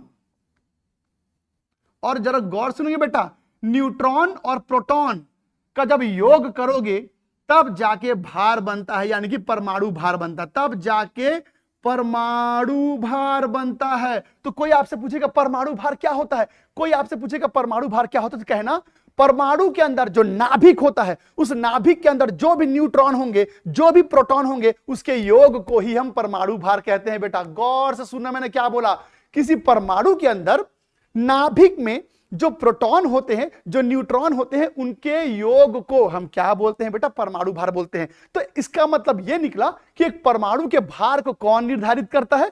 प्रोटॉन और न्यूट्रॉन। एक परमाणु के भार को कौन निर्धारित करता है? प्रोटॉन और न्यूट्रॉन। तो क्वेश्चन है, इलेक्ट्रॉनों का क्या काम है भाई? है जी, ये देखो यहां इलेक्ट्रॉन है बेटा, ये देखो यहां इलेक्ट्रॉन है, ये देखो इलेक्ट्रॉन है। तो प्रश्न ये उठता है कि इलेक्ट्रॉनों का क्या काम है? इलेक्ट्रॉनों का क्या काम है भाई? इलेक्ट्रॉन एक परमाणु भार में योगदान नहीं देता क्या? एक परमाणु का जो भी भार होता है उसमें इलेक्ट्रॉन का कोई योगदान नहीं होता? जवाब है नहीं होता। एक परमाणु का जो भी भार है, जो भी द्रव्यमान है, जो भी वजन है, उसमें इलेक्ट्रॉन का कोई योगदान नहीं होता। आपको जान के ताजुब होगा आपको जान के ताजुब होगा, एक परमाणु में से अगर तुमने सारे इलेक्ट्रॉन निकाल दिए, अगर तुमने एक परमाणु में से सारे इलेक्ट्रॉन निकाल दिए, तब भी परमाणु का भार नहीं बदलने वाला, तब भी परमाणु का भार नहीं बदलेगा। मैं आपसे प्रश्न पूछूं बेटा, सोडियम का परमाणु भार सोडियम का परमाणु भार 23 ग्राम प्रति मोल होता है, 23 ग्राम प्रति मोल। अब बेटा सोडियम में से, अगर सोडियम में से एक इलेक्ट्रॉन निकाल दोगे, तो अब सोडियम में से एक इलेक्ट्रॉन निकल गया, अब बताओ परमाणु भार कितना होगा? तो बेटा अब भी ये 23 ग्राम प्रति मोल ही होगा। तो क्या समझ में आया कि परमाणु में इलेक्ट्रॉन का योगदान नहीं होता भार को निर्धारित करने में। तो याद रखेगा, एक परमाणु का जो भार होता है वो इलेक्ट्रॉन के कारण नहीं होता, न्यूट्रॉन और प्रोटॉन के कारण होता है। तो बेटा अगर आप एक परमाणु में से सारे इलेक्ट्रॉन को निकाल दोगे ना, तब भी परमाणु का भार नहीं बदलेगा, क्योंकि इलेक्ट्रॉन बहुत छोटा होता है, इलेक्ट्रॉन बहुत छोटा होता है और इसका भार नगण्य होता है, यानी कि नेग्लिजिबल होता है। कितना आपको पता है बेटा इलेक्ट्रॉन का भार कितना होता है भाई? ये होता है बेटा 9.1 इंटू 10⁻³ kg। ये है बेटा इलेक्ट्रॉन का भार। और आप देख सकते हैं यहां 10 के पावर में -31 लिखा है। इसका मतलब है कि इलेक्ट्रॉन का भार बहुत कम होता है, इलेक्ट्रॉन का भार बहुत बहुत बहुत कम होता है, इतना कम कि इलेक्ट्रॉन को निकाल भी दोगे तो परमाणु के भार में असर नहीं होगा। यह बिल्कुल वैसा ही है, यह बिल्कुल वैसा ही जैसे बेटा मैं आपके सर में से बाल उखाड़ दूंगा तो क्या आपका वजन कम हो जाएगा? नहीं, आपका वजन लगभग उतना ही रहेगा, ज्यादा फर्क नहीं पड़ेगा। ठीक उसी प्रकार एक परमाणु में से इलेक्ट्रॉन को निकाल देने से उसके भार पर फर्क नहीं पड़ता, क्योंकि भार जो होता है वो नाभिक पर आधारित होता है और नाभिक में दो चीजें होती हैं, न्यूट्रॉन और प्रोटॉन। तो जब भी आप न्यूट्रॉन की संख्या और प्रोटॉन की संख्या का योग करोगे तो परमाणु भार आपको मिल जाएगा। तो चलिए अब मैं आप लोगों को कुछ अलग अलग तत्वों के परमाणु भार दिखाता हूं बेटा। तो याद रखना परमाणु भार क्या होता है? बताओ परमाणु भार क्या होता है? आप बोलेंगे सर न्यूट्रॉन और प्रोटॉन की संख्या का योग क्या कहलाता है बेटा? परमाणु भार कहलाता है। ठीक है, चलिए अब मैं आपके सामने कुछ तत्वों का परमाणु भार दिखाता हूं। होपफुली आपने ये टेबल में जो चीजें लिखी हुई है इसे एक बार गौर से देखो बेटा।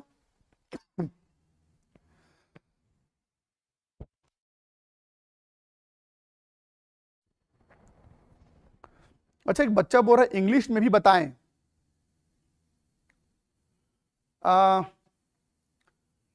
बेटा ये जो क्लास है ये हिंदी मीडियम के लिए है, फिर भी मैं खुद इंग्लिश शब्दों का प्रयोग करूंगा, आप चिंता ना करें। इंग्लिश के शब्दों का बहुत इंपॉर्टेंस है, क्योंकि आगे चल के आपको हायर स्टडीज में इंग्लिश की आवश्यकता पड़ेगी। तो याद रखना इंग्लिश के शब्दों का प्रयोग मैं करूंगा, आप चिंता मत करो। ठीक है, मुझे लगता है कुछ बच्चे इंग्लिश मीडियम वाले भी यहां पर प्रेजेंट हैं। चलो ठीक है, उनका ध्यान रखते हुए मैं लिख देता हूं बेटा। परमाणविक द्रव्यमान यानी कि होता है बेटा एटॉमिक वेट, एटॉमिक वेट है ना। तो मैं बीच बीच में लिखते जाऊंगा, ठीक है, बीच बीच में लिखते जाऊंगा। जैसे यहां पर लिखा ना मैंने, न्यूट्रॉन प्रोटॉन का जो सम होता है, जो योग होता है, उसका परमाणु भार यानी कि एटॉमिक वेट बोलेंगे। तो एटॉमिक वेट क्या होता है? Sum of neutron and proton. Neutron और प्रोटॉन के योग को हम क्या बोलते हैं बेटा? हम क्या बोलते हैं? इसे बोलते हैं हम लोग एटॉमिक वेट। ठीक है, तो मैंने यहां पर कुछ एटॉमिक वेट आपके सामने रखे हैं। बस इतना बता दो, बस इतना बता दो कि यहां पर मैंने एटॉमिक वेट लिखा हुआ है। एटॉमिक वेट यानी कि परमाणु भार, यहां पर यह है बेटा परमाणु भार।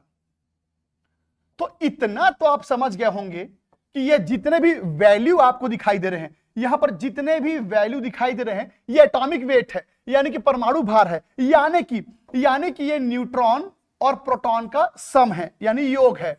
इतना तो आप समझ गए बेटा, इतने तो आप समझदार हो ही कि ये सब अगर एटॉमिक वेट है, परमाणु भार है, तो न्यूट्रॉन और प्रोटॉन का योग होगा। ये एकदम स्वाभाविक सी बात है। न्यूट्रॉन ध्यान देंगे, न्यूट्रॉन और प्रोटॉन का सम है कितना 4, न्यूट्रॉन और प्रोटॉन का सम है कितना 7, न्यूट्रॉन और प्रोटॉन का सम है कितना 12, न्यूट्रॉन और प्रोटॉन का सम कितना है 20। तो इतना तो आप समझ गए होंगे, इतना तो आप समझ गए होंगे कि यहां पर जो वैल्यूज लिखे हुए हैं, ये वैल्यू अगर एटॉमिक मास है यानी परमाणु भार है, तो इसका यह मतलब हुआ कि ये सब न्यूट्रॉन और प्रोटॉन को मिला के बना है। पर आपने एक चीज नोटिस किया, आपने एक चीज नोटिस किया बेटा, हाइड्रोजन का परमाणु भार 1 ग्राम है, हाइड्रोजन का परमाणु भार 1 ग्राम है, और तुमने कहा कि परमाणु भार यानी एटॉमिक वेट न्यूट्रॉन और प्रोटॉन को मिलने से बनता है, न्यूट्रॉन और प्रोटॉन के मिलने से बनता है। अब तुम बताओ किसी दो चीजों का योग करने पर एक कैसे आ सकता है? किसी दो चीजों का सम करोगे तो एक कैसे आएगा? एक से ज्यादा ही होना चाहिए, पर यहां पर एक है, 1 ग्राम प्रति मोल, 1 ग्राम पर मोल, 1 ग्राम पर मोल। तो प्रश्न यह उठता है कि हाइड्रोजन का एटॉमिक वेट यानी परमाणु भार 1 ग्राम कैसे हो सकता है? क्योंकि परमाणु भार यानी एटॉमिक वेट का मतलब होता है न्यूट्रॉन और प्रोटॉन का सम, और जब भी किसी दो चीजों का सम करोगे यानी योग करोगे तो 2 तो कम से कम आना चाहिए ना बेटा, पर यहां 1 ग्राम है। तो इससे यह साबित हुआ कि हाइड्रोजन में जरूर न्यूट्रॉन और प्रोटॉन में से कोई एक चीज नहीं है नहीं है। हाइड्रोजन में न्यूट्रॉन और प्रोटॉन में से कोई एक चीज नहीं है, और वो नहीं है वाला न्यूट्रॉन ही हो सकता है, नहीं है वाला न्यूट्रॉन ही हो सकता है, क्योंकि प्रोटॉन ना हो ऐसा नहीं हो सकता, न्यूट्रॉन ना हो ये हो सकता है, पर प्रोटॉन ना हो ऐसा कभी नहीं हो सकता। क्यों नहीं हो सकता बेटा? क्यों नहीं हो सकता? क्योंकि एक परमाणु जो होता है, एक एटम जो होता है, एटम के अंदर जो इलेक्ट्रॉन होता है बेटा, आपको यह पता होना चाहिए कि प्रोटॉन पॉजिटिव चार्ज है और इलेक्ट्रॉन नेगेटिव चार्ज है, और ये दुनिया का नियम है कि जितना पॉजिटिव चार्ज होता है उतना ही नेगेटिव चार्ज भी होना ही चाहिए। किसी भी सिस्टम में, किसी भी निकाय में, किसी भी तंत्र में जितना प्लस चार्ज होता है उतना ही माइनस चार्ज होता है। तो बेटा जल्दी बताओ, इलेक्ट्रॉन में क्या चार्ज होता है? नेगेटिव। और प्रोटॉन में क्या चार्ज होता है? पॉजिटिव। और न्यूट्रॉन में क्या चार्ज होता है? न्यूट्रल। तो तुम बताओ, अगर इलेक्ट्रॉन है तो प्रोटॉन को होना ही पड़ेगा, अगर प्रोटॉन है तो इलेक्ट्रॉन को होना ही पड़ेगा, क्योंकि प्लस माइनस इक्वल रखना पड़ता है। तो हाइड्रोजन में एक ही इलेक्ट्रॉन होता है, हाइड्रोजन में एक ही इलेक्ट्रॉन होता है, और इलेक्ट्रॉन को बैलेंस करने के लिए ही प्रोटॉन होता है, इलेक्ट्रॉन को बैलेंस करने के लिए ही प्रोटॉन होता है। तो बेटा ऐसा हो ही नहीं सकता कि किसी परमाणु में इलेक्ट्रॉन ना हो, और इलेक्ट्रॉन अगर है तो प्रोटॉन भी रहेगा ही रहेगा, तभी तो प्लस माइनस बराबर रहेगा। तो कहानी यह था कि हाइड्रोजन का एटॉमिक वेट 1 ग्राम कैसे हो सकता है? तो तुमने कहा कि एटॉमिक वेट यानी परमाणु भार का मतलब होता है न्यूट्रॉन और प्रोटॉन का योग, और दो चीजों का योग करेंगे तो एक कैसे आएगा? एक से ज्यादा आना चाहिए, पर यहां एक आ रहा है। इसका मतलब हाइड्रोजन में न्यूट्रॉन और प्रोटॉन में से कोई एक चीज नहीं है। अब प्रोटॉन ना हो ऐसा तो हो नहीं सकता, उसका रहना कंपलसरी है। तो अब क्या बचा? न्यूट्रॉन। तो कुल मिला के हाइड्रोजन पूरे आवर्त सारणी का इकलौता ऐसा तत्व है जिसमें न्यूट्रॉन नहीं होता। इसीलिए हाइड्रोजन का परमाणु भार कितना होता है बेटा? 1। बाकी सभी तत्वों में न्यूट्रॉन प्रोटॉन दोनों पाया जाता है, इसीलिए बाकी सब में आप कहेंगे कि न्यूट्रॉन और प्रोटॉन का जो सम है, जो योग है, वो परमाणु भार कहलाएगा। तो चलिए जल्दी बताइए, ये सारे जो भार मैंने यहां लिखे हैं, ये आपको जबानी याद होने चाहिए।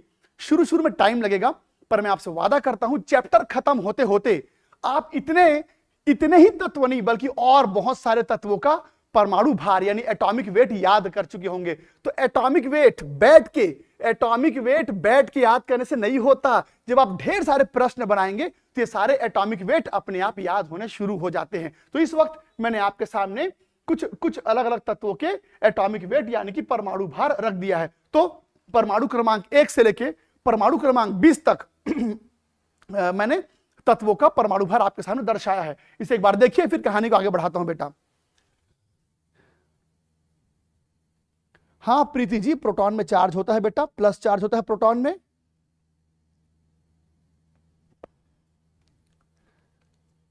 प्रोटॉन में प्लस चार्ज होता है। सर हमने दोनों क्लास लिया है 11th 12th। एकदम निश्चिंत रहो वर्षा रानी जी, आपके दोनों क्लासेस 11th 12th एकदम स्ट्रांग हो जाएगा, आपका स्ट्रांग हो जाएगा। मैं ना एकदम 100% बता रहा हूं बेटा, एकदम 100%। इसे कोई नहीं काट सकता, अगर काटेगा तो सिर्फ आप।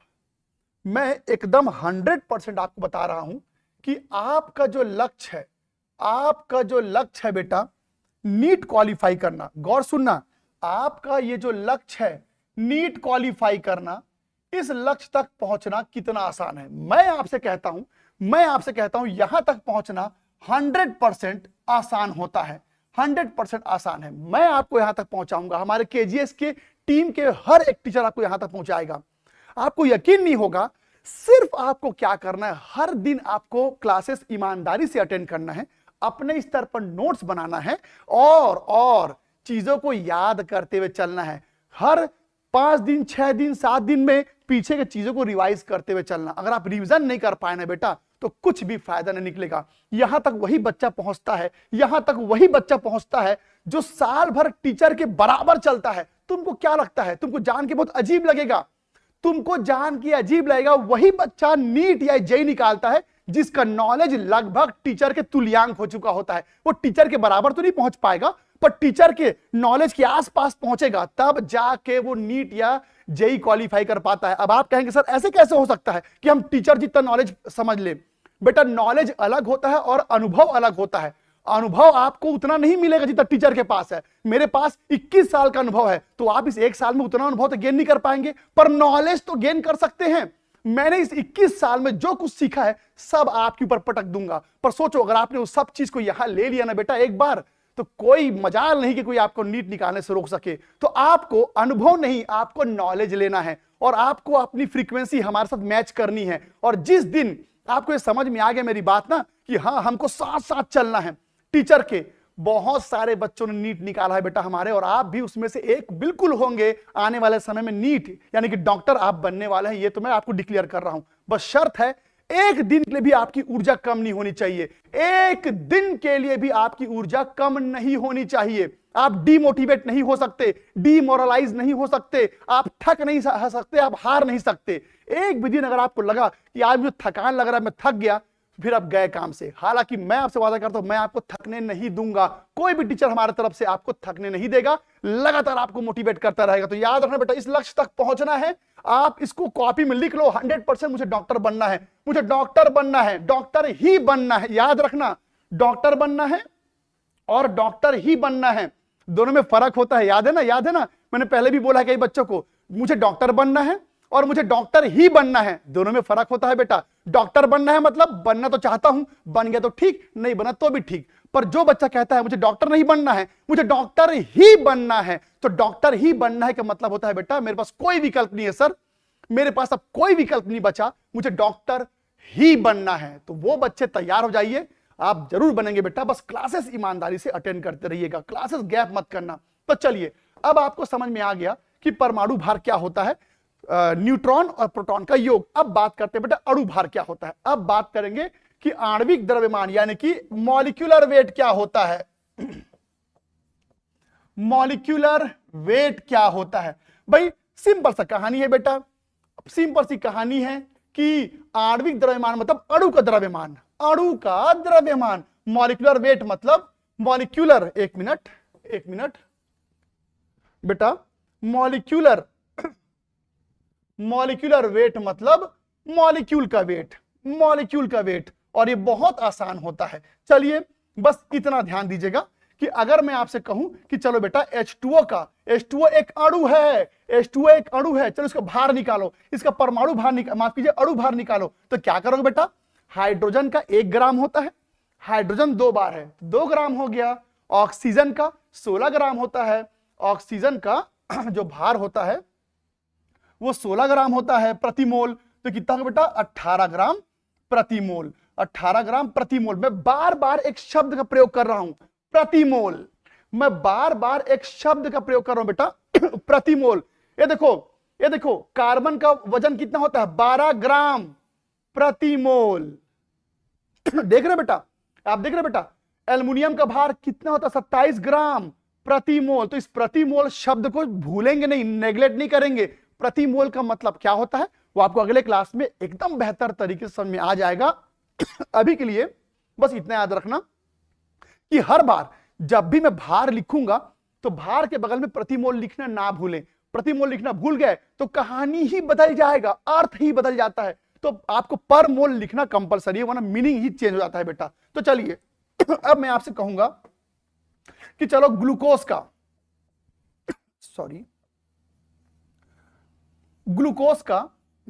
का मॉलिक्यूलर वेट निकालो, यानी कि आणविक द्रव्यमान निकालो। कैसे निकालोगे बेटा? कार्बन का 12 होता है, वो 6 बार है। हाइड्रोजन का 1 ग्राम होता है, वो 12 बार है।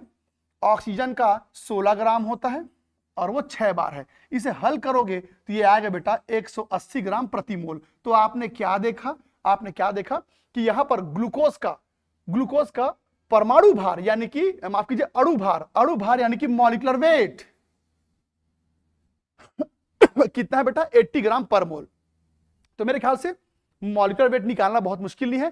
तो चलिए मैं आपके सामने कुछ अणु रखने जा रहा हूं, कुछ मॉलिक्यूल्स रखूंगा और आपको उनका मॉलिक्यूलर वेट बताना है बेटा, आपको उनका मॉलिक्यूलर वेट बताना है। चलिए मैं आपके सामने कुछ एग्जाम्पल रख देता हूं बेटा। एग्जाम्पल कुछ इस प्रकार से है, ammonia, methane, CO2, NaCl, NaOH, CaCO3, H2SO4, शक्कर C12H22O11 शक्कर होता है, NH2CONH2 बेटा ये यूरिया होता है, C6H6 ये बेंजीन होता है। चलिए इन सब का अणु भार यानी कि मॉलिक्यूलर वेट मुझे बताएंगे। मैं भी आपको यहां पर लिख के बताऊंगा, आप भी बनाइए, फिर लास्ट में देखेंगे हम सबका आंसर मैच कर रहा है कि नहीं। बताइए बेटा। अरे वाह, आंसर आना चालू हो गया, शाबाश। प्रिंस कुमार, सचिन, सृष्टि, गोपाल, KGS यूजर,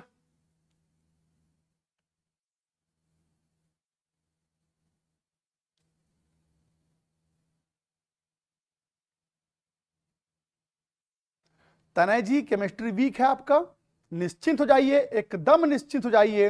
अब आपका केमिस्ट्री स्ट्रांग होने वाला है बहुत जल्द, बस आप साथ दीजिए हमारा।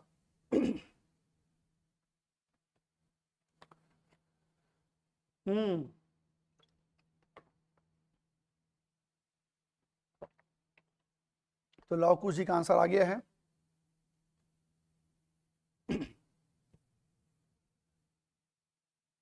सिद्दीक अली जी का आंसर आ गया है। मंटू 16 किसका है बेटा? 16 किसी का नहीं है मंटू जी। मंटू जी ने किसी का 16 आंसर लिखा है, 16 ग्राम। दानिश, हाँ मीथेन का, करेक्ट मीथेन का होगा। हाँ शाबाश शाबाश। नोट्स कब मिलेगा? आनंद जी पूछ रहे हैं नोट्स कब मिलेगा। बेटा क्लास खत्म होने के बाद हर दिन शाम को रात तक आपको हर चैप्टर का नोट्स मिल जाएगा, और उस दिन नहीं मिलता है तो अगले दिन मिल जाएगा। नेक्स्ट डे आपको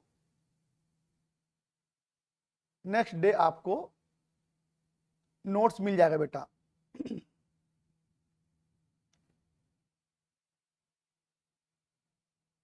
वेरी गुड, आंसर आने शुरू हो गए हैं। NMH का कितना होगा अश्वनी जी?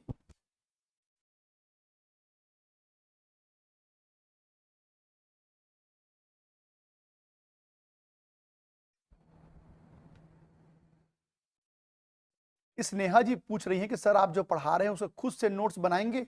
बिल्कुल बेटा आप बनाइए, बिल्कुल बनाइए। खुद का बनाया हुआ नोट्स बहुत काम आता है। और अपर्णा जी बेंजीन का 90 ग्राम नहीं होता बेटा, आप गलत आंसर दे रहे हैं। दीपक जी आप भी गलत आंसर दे रहे हैं, थोड़ा ठीक से निकालो बेटा, थोड़ा ठीक से निकालो प्लीज। प्रिंस कुमार जी बोले सर आपको बार बार खांसी क्यों होती है? अरे बेटा सुबह 5 बजे से क्लास लेना रहता है, दिन भर क्लास लेते लेते गले में थोड़ा सा तकलीफ हो जाता है, और सामने एसी भी चल रही है ना, तो थोड़ा सा तकलीफ रहता है। उतना सहयोग कीजिएगा आप प्लीज।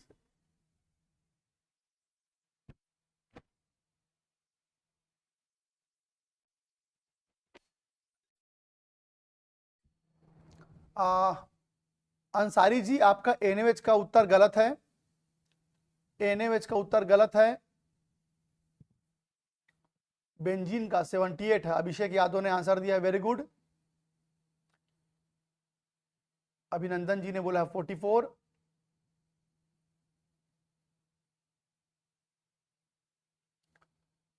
बेटा फिजिक्स में कौन सा पुस्तक खरीदना है? फिजिक्स का मुझे उतना ज्ञान नहीं है बेटा। आप अभी शाम को जब फिजिक्स की क्लास होगी तो एक बार आप टीचर से बात कर लेंगे, वो बता देंगे आपको, ठीक है? तो चलिए, नजराना सिद्दीकी, अरे बिल्कुल परेशान मत हो बेटा, केमिस्ट्री आपको समझ में नहीं आता बोल रहे हो ना, अब ऐसा नहीं होगा। बस आप 1-2 क्लास आगे बढ़ो, अपने आप आपको समझ में आना चालू हो जाएगा।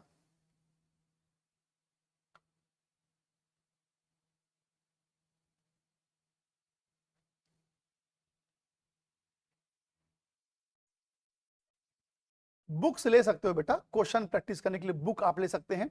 आपको हमारी तरफ से भी जो नोट्स हैं, जो डीपीपी है, वो मिलता रहेगा। आप निश्चिंत रहिए, उसके लिए आप पुस्तक खरीद सकते हैं बिल्कुल।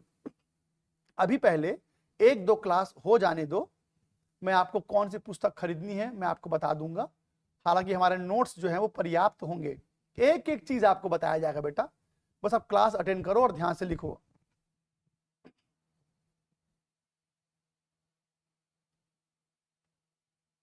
प्रीति गौतम जी, अब आप निश्चिंत हो जाइए बेटा। अभिषेक यादव जी कह रहे हैं हमें इलेक्ट्रॉनिक भार समझ में नहीं आया। देखो, पहली बात तो ये कि ये जो सारे मान यहां पर लिखे हैं, सारे वैल्यूज, गौर सुने बेटा, ये सारे वैल्यूज आपको याद करने होंगे। ये जो भार होते हैं ये आपको याद करने होंगे। बस इतना याद रखो कि किसी भी परमाणु का जो भार होता है वो न्यूट्रॉन और प्रोटॉन का योग होता है। न्यूट्रॉन और प्रोटॉन का योग होता है। तो अगर मैं कहूंगा कि लिथियम का भार 7 ग्राम प्रति मोल है, तो बस ये समझ जाना बेटा कि इसके अंदर न्यूट्रॉन और प्रोटॉन की जो संख्या है उसको योग करने पर 7 ग्राम आया है। तो अभी के लिए आप इतना परेशान मत होइए, सीधा ये याद रखिए, सीधा आप ये याद रखो कि ये जो फिगर आपको दिखाई दे रहे हैं इसको हम एटॉमिक वेट बोलते हैं। ये आपको याद करना है तो अच्छी बात है, नहीं है तो आपको धीरे धीरे इनको याद करना है बेटा, ठीक है? तो चलो, उम्मीद करता हूं आपने इसका सबका भार निकाल लिया होगा।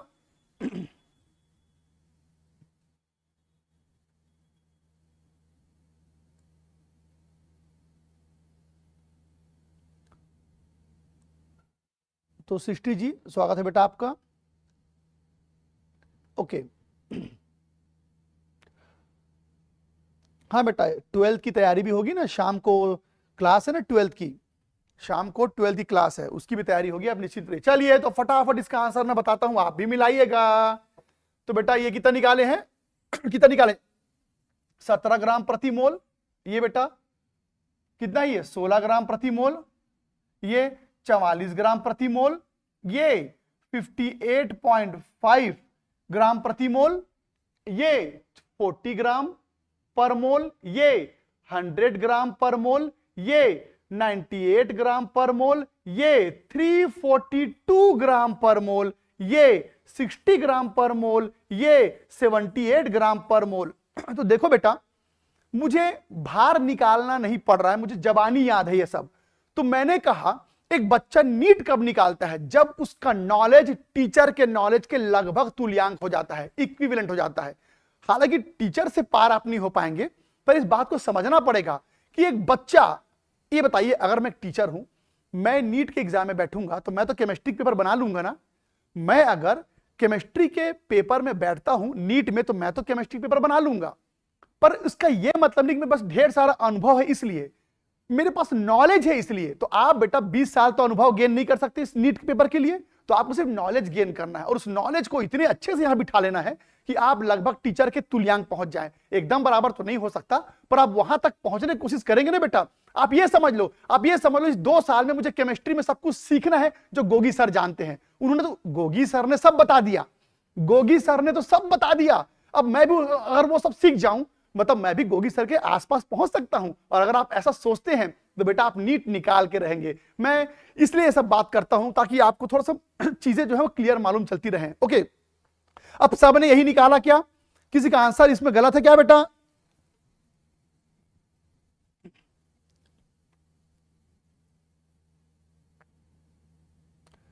मेथड फिर से बताऊं, मेथड फिर से बताऊं। सौम्या जी कह रही है मेथड फिर से बताऊं।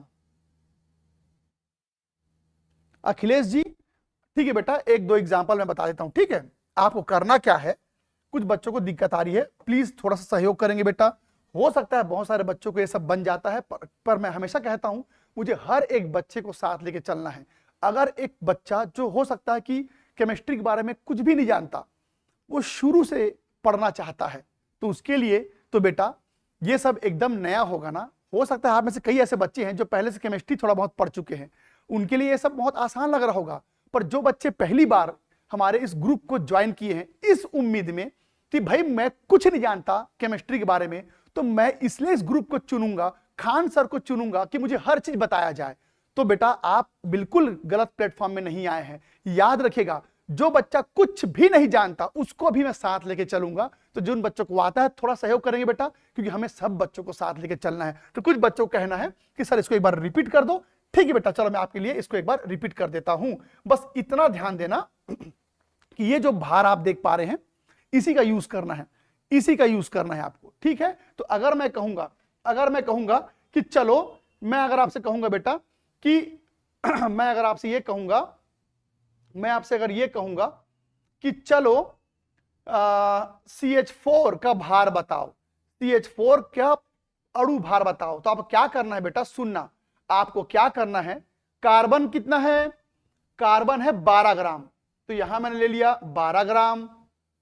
हाइड्रोजन कितना है बेटा? 1 ग्राम, 1 ग्राम, और वो 4 बार है तो 4 ले लिया बेटा, तो ये हो गया 16 ग्राम। इस तरह से हम भार निकालते हैं। एक बार और एग्जांपल देखो, जैसे मान लो मैं कहूंगा कि H2SO4 का भार निकालो, अणु भार निकालो, तो कैसे निकालोगे बेटा? तो ये देखो, H का होता है 1, हाइड्रोजन का होता है 1, और हाइड्रोजन 2 बार है तो 2 ग्राम हो जाएगा।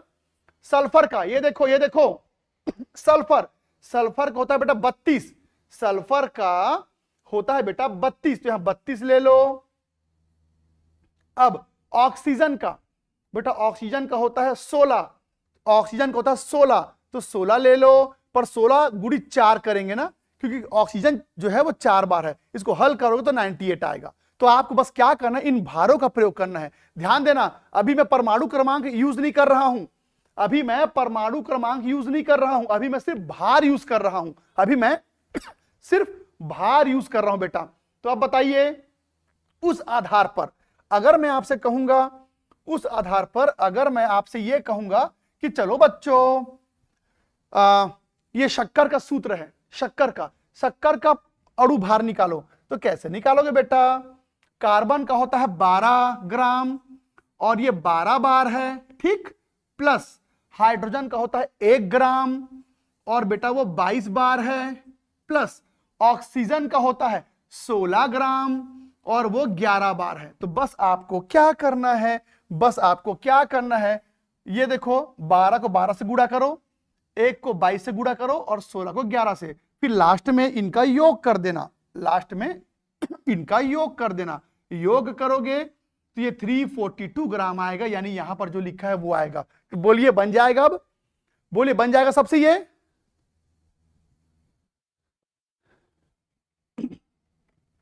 ठीक है, तो अब हम लोगों ने ये समझ लिया, अब हम लोगों ने ये समझ लिया कि अणु भार यानी कि मॉलिक्यूलर वेट कैसे निकालते हैं, अणु भार यानी कि मॉलिक्यूलर वेट कैसे निकालते हैं। अब इन सब के अंदर जो सबसे महत्वपूर्ण है उसके बारे में बात करेंगे। NH2CO NH2 का बताऊं, सेम तो है बेटा, चलो एक बार बता देता हूं। NH2CO NH2, लो एक बच्चा फरमाइश कर रहा है कि सर यूरिया का एक बार बताइए, एक बच्चा फरमाइश कर रहा है यूरिया। तो फॉर्मूला क्या है बेटा यूरिया का? NH2CO NH2। आपको पता है बेटा ये यूरिया का सूत्र है, ये यूरिया का फॉर्मूला है। अब आप कैसे करोगे? ये देखो, नाइट्रोजन का 14 ग्राम होता है, हाइड्रोजन का 1 ग्राम होता है पर वो 2 बार है, कार्बन का 12 ग्राम होता है, ऑक्सीजन का 16 ग्राम होता है, नाइट्रोजन का 14 ग्राम होता है, हाइड्रोजन का 1 ग्राम होता है और वो 2 बार है। बस इसको हल करो बेटा तो 60 ग्राम प्रति मोल आ जाएगा। मैंने सिर्फ यहां पर क्या किया है, मैंने यहां पर लिया है बेटा nitrogen, hydrogen, carbon, oxygen, nitrogen, hydrogen, बस सबका योग कर दिया, 60 ग्राम आ गया। तो ऐसे करना, बोलो बन जाएगा, बन जाएगा। ठीक है, ठीक है। अब चलिए इन सब के बीच अब आगे बढ़ते हैं। अब पहुंचते बेटा तुल्यांकी भार, इक्विवेलेंट वेट इसे कहते हैं, इक्विवेलेंट वेट, तुल्यांकी भार इसे बोलते हैं बेटा इक्विवेलेंट वेट। अब देखते हैं बेटा इक्विवेलेंट वेट क्या होता है। असल में ये जो तुल्यांकी भार होता है इसका बहुत बड़ा कॉन्सेप्ट, इस पूरे चैप्टर में आपको ढेर सारा इसके बारे में जानने को मिलेगा। पहले आज तो हम सिर्फ भार निकालना सीख रहे हैं, आज तो हम सिर्फ भार निकालना सीख रहे हैं। तो अब मैं आपको बता दूं कि यहां पर गौर सुनो बेटा, अब यहां पर तुल्यांकी भार क्या होता है उसको समझने के लिए पहले आपको यह समझना पड़ेगा कि तुल्यांकी भार निकालते किसके हैं। तो तुल्यांकी भार, गौर सुनो बेटा, तुल्यांकी भार हमेशा, गौर सुनेंगे, तुल्यांकी भार हमेशा उस पदार्थ का ही निकाला जा सकता है, तुल्यांकी भार हमेशा उस पदार्थ का ही निकाला जा सकता है जो या तो H+ आयन दान करे या फिर OH- आयन दान करे या फिर इलेक्ट्रॉन दान करे, इलेक्ट्रॉन दान करे या फिर इलेक्ट्रॉन ग्रहण करे। तो अब सुनेगा तुल्यांकी भार किसका निकालते हैं। तुल्यांकी भार, पहली बात, ये सब छोटी छोटी बातें हैं बेटा, आगे चल के आपको सब कुछ सीखने को मिलेगा। पहला शब्द सुनिए, पहला वाक्य सुनिए, तुल्यांकी भार उसी पदार्थ का निकाला जाता है जो या तो H+ आयन दान कर सके या OH- आयन दान कर सके या फिर इलेक्ट्रॉन दान कर सके या इलेक्ट्रॉन ग्रहण कर सके। और बेटा आपको तो पता ही होगा कि H+ आयन दान करने वाले को अम्ल कहते हैं, यानी कि एसिड बोलते हैं बेटा, है जी। H+ आयन को दान करने वाला क्या बोलते हैं, एसिड बोलते हैं। आपने पढ़ा होगा कक्षा 9वीं 10वीं में कहीं ना कहीं आपको अम्ल और क्षार यानी एसिड बेस पढ़ाया गया होगा, तो आपको पता होगा the compound which donate H+ ion is known as acid. कोई भी यौगिक जो H+ आयन दान करेगा वो अम्ल होता है, कोई भी OH- आयन दान करेगा तो वो क्षार होता है, यानी कि वो बेस होता है बेटा, बेस होता है। कोई भी जो इलेक्ट्रॉन दान करता है बेटा वो अपचायक होता है, वो अपचायक यानी कि रिड्यूसिंग एजेंट होता है, और जो इलेक्ट्रॉन ग्रहण करता है उसे ऑक्सीकारक बोलते हैं।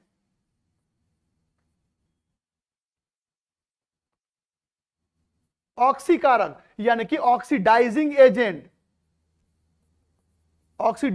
एजेंट बोलते हैं। तो आपको सबसे पहले तो मैं ये बता दूं तुल्यांकी भार क्या होता है, बताऊंगा अभी।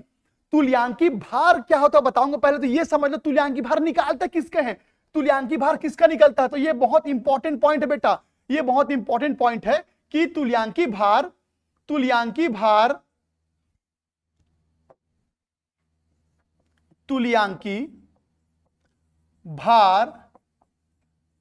निकालते किसका है। तो पहले तो आपको यह समझना पड़ेगा कि इक्विवेलेंट वेट उसी का निकलता है जो कुछ दान कर सके कुछ ग्रहण कर सके। पर कुछ ऐसे होते हैं जो ना तो इलेक्ट्रॉन दान करते हैं ना ही ग्रहण करते हैं। तो कोई भी ऐसा यौगिक जो कुछ भी दान नहीं करता कुछ भी ग्रहण नहीं करता, ऐसे जो यौगिक होते हैं वो उनका तुल्यांकी भार नहीं निकलता। तो गौर सुनेंगे, तुल्यांकी भार पहली बात तो उसका निकाला जाएगा जो या तो H+ दान करे या OH- दान करे या इलेक्ट्रॉन दान करे या इलेक्ट्रॉन ग्रहण करे। पहला नियम ये हो गया। अब चलिए मैं आपको दिखाता हूं बेटा कि तुल्यांकी भार होता क्या है, इसकी परिभाषा क्या है, इसका डेफिनेशन क्या है। गौर से सुनिएगा। पर इसके परिभाषा तक पहुंचने के लिए, इक्विवेलेंट वेट यानी तुल्यांकी भार के परिभाषा तक पहुंचने के लिए पहले आपको अलग अलग प्रकार के अम्ल और अलग अलग प्रकार के क्षार के बारे में थोड़ा समझना पड़ेगा। तो बेटा डायरेक्ट इसको मैं नहीं बता सकता, गौर सुनना। सबसे पहले आपको कुछ अम्ल और कुछ क्षार के बारे में जानना होगा। तो यहां देखना बेटा, पहले तो आप मुझे एक बात बताइए, पहले आप मुझे बताइए कुछ एसिड के बारे में मैं आपको बताता हूं और कुछ बेस के बारे में मैं आपको बताता हूं। गौर सुनेंगे, गौर सुनेंगे। ये बताओ, आपके सामने मैं कुछ एसिड रखूंगा, जैसे HCl, हाइड्रोक्लोरिक अम्ल, नाइट्रिक अम्ल, परक्लोरिक अम्ल, एक मिनट, हाइड्रोक्लोरिक अम्ल, हाइड्रोक्लोरिक अम्ल, नाइट्रिक अम्ल, परक्लोरिक अम्ल, ठीक है। इसके अलावा सल्फ्यूरिक अम्ल, कार्बोनिक अम्ल, इसके अलावा फॉस्फोरिक अम्ल इत्यादि। अब मैं आपके सामने कुछ क्षार रखता हूं। ये देखो बेटा, NaOH, KOH, NH4OH, CaOH whole twice, MgOH whole twice, CrOH whole thrice, AlOH whole thrice। तो सबसे पहले तो आप ये समझिए कि अम्ल कितने प्रकार के होते हैं। इन तीनों अम्ल में गौर से देखो बेटा, इन तीनों अम्ल में खास बात यह है कि जब ये टूटेंगे तो एक H+ आयन निकालेंगे। ये देखो बेटा, जब टूटेगा तो एक H+ निकलेगा, एक H+ निकलेगा, इसमें भी एक H+ निकलेगा, इसमें भी एक H+ निकलेगा।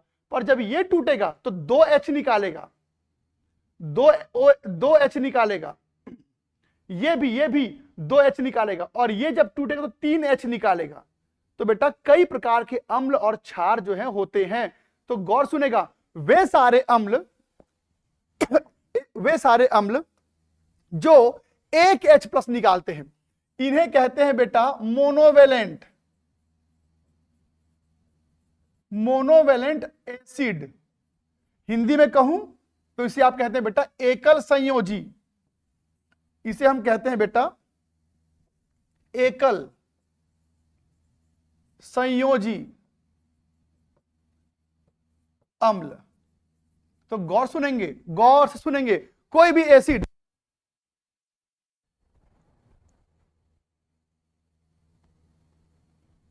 हाँ बेटा, अब कोई भी ऐसा एसिड या अम्ल जो 2 H+ आयन निकालता है उसे डाइवेलेंट यानी कि द्विसंयोजी अम्ल कहते हैं। ये डाइवेलेंट होंगे। क्या बोलेंगे आप इसको बेटा? इसको आप डाइवेलेंट बोलेंगे। डाइवेलेंट यानी कि द्विसंयोजी। कोई भी अम्ल जो 3 H निकालता है इसे ट्राइवेलेंट बोलते हैं, यानी कि त्रिसंयोजी, त्रिसंयोजी अम्ल। ठीक उसी प्रकार अगर NaOH को तोड़ोगे बेटा, अगर NaOH को तोड़ोगे तो ये टूटने के बाद एक OH निकालता है। तो बेटा क्षार क्या होता है? क्षार जो OH निकालता है।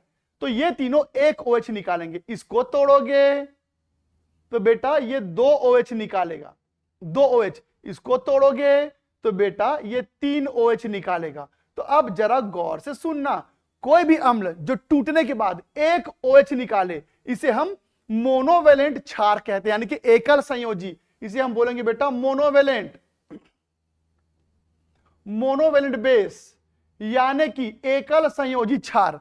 इसे बोलेंगे बेटा डाइवेलेंट, डाइवेलेंट। इसे क्या बोलेंगे? ट्राइवेलेंट। तो सबसे पहली बात तो ये कि मैं आपको क्या पढ़ा रहा हूं? मैं आपको तुल्यांकी भार पढ़ाने वाला हूं। तो आपको 2 बातें समझ में आनी चाहिए बेटा, हर चीज आपको सीखना है।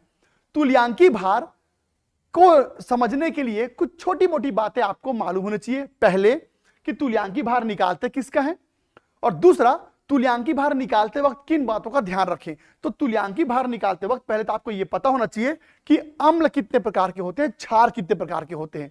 तो कोई भी अम्ल या क्षार कितना H+ निकालेगा या कितना OH- आयन निकालेगा, उसके आधार पर हम उसको एकल संयोजी, द्विसंयोजी इस प्रकार का नाम देते हैं। लेकिन अब चलिए मैं आपको दिखाता हूं बेटा, अब मैं आपको दिखाने जा रहा हूं तुल्यांकी भार क्या होता है। तुल्यांकी भार क्या होता है, जरा गौर सुनेगा। तुल्यांकी भार, अब मैं आपको दिखाता हूं बेटा कि तुल्यांकी भार क्या होता है। याद रखिए, अब हम देखने जा रहे हैं, अब हम देखने जा रहे हैं कि आखिर तुल्यांकी भार क्या होता है। तुल्यांकी भार क्या होता है, इसको थोड़ा ध्यान से समझिएगा प्लीज। तो लो, अब आपके सामने आ रहा है तुल्यांकी भार। तुल्यांकी भार यानी कि इक्विवेलेंट वेट, इक्विवेलेंट वेट। तो बेटा आपको पता है तुल्यांकी भार अलग अलग पदार्थ का अलग अलग तरीके से निकलता है। तुल्यांकी भार अलग अलग पदार्थ का अलग अलग तरीके से निकलता है, यानी कि अम्ल का अलग तरीके से निकलेगा, क्षार का अलग तरीके से निकलेगा, अपचायक का अलग तरीके से निकलेगा और ऑक्सीकारक का अलग तरीके से निकलेगा। तो याद रखना, तुल्यांकी भार यानी इक्विवेलेंट वेट एसिड का अलग तरीके से निकालते हैं, बेस का अलग तरीके से निकालते हैं, ऑक्सीडाइजिंग एजेंट का अलग तरीके से और रिड्यूसिंग एजेंट का अलग तरीके से निकालेंगे। अब कैसे निकालेंगे, चलिए मैं आपको दिखाता हूं। अगर किसी ने पूछा कि तुल्यांकी भार अम्ल का कैसे निकालोगे, तो गौर सुना बेटा, तुल्यांकी भार अम्ल का किसी एसिड का इक्विवेलेंट वेट कैसे निकालेंगे, किसी एसिड का इक्विवेलेंट वेट कैसे निकालेंगे। तो जरा गौर से सुनेगा, मैं आपको बताने जा रहा हूं किसी एसिड का इक्विवेलेंट वेट कैसे निकालते हैं। तो चलो कुछ एग्जांपल ले लेते हैं, तो अब मैं यहां पर ना कुछ एसिड लूंगा बेटा, मैं कुछ एसिड लूंगा जिसको मैं बेस के साथ रिएक्शन करवाऊंगा। प्लीज ध्यान से सुनना। ये देखो, मैंने ना HCl ले लिया, गौर से देखना बेटा, मैंने ना यहां पर HCl ले लिया, इसको NaOH के साथ क्रिया कराऊंगा, तो क्या होगा बेटा, क्या होगा, यहां से एक OH के साथ निकल जाएगा, क्या बन के बेटा, H2O बन के निकल जाएगा और Na और Cl आपस में जुड़ जाएगा। लीजिए, हो गया रिएक्शन। लेकिन अगर यहीं पर मैं H2SO4 लेता हूं, H2SO4, तो बेटा H2SO4 में यहां पर 2 H है, तो बेटा जब एक H था तो एक NaOH चाहिए था, तो 2 H है, तो 2 H के लिए आपको अगर एकल संयोजी क्षार लेना हुआ तो आप ध्यान देना, आप उसको 2 बार लेंगे, दो बार क्यों लेंगे, क्योंकि यहां से 2 H निकलने वाला है, तो वहां से 2 OH चाहिए आपको, तो इसीलिए मैंने 2 NaOH ले लिया। तो क्या करूंगा बेटा, 2 OH के साथ मिलके क्या बना देगा, 2H2O बना देगा। अब यहां से SO4 और ये 2 Na आपस में मिलके क्या बना देंगे बेटा, Na2SO4 बना देंगे। तो याद रखना यहां पर जो क्षार ले रहे हो वो कैसा होना चाहिए, एकल संयोजी ही होना चाहिए,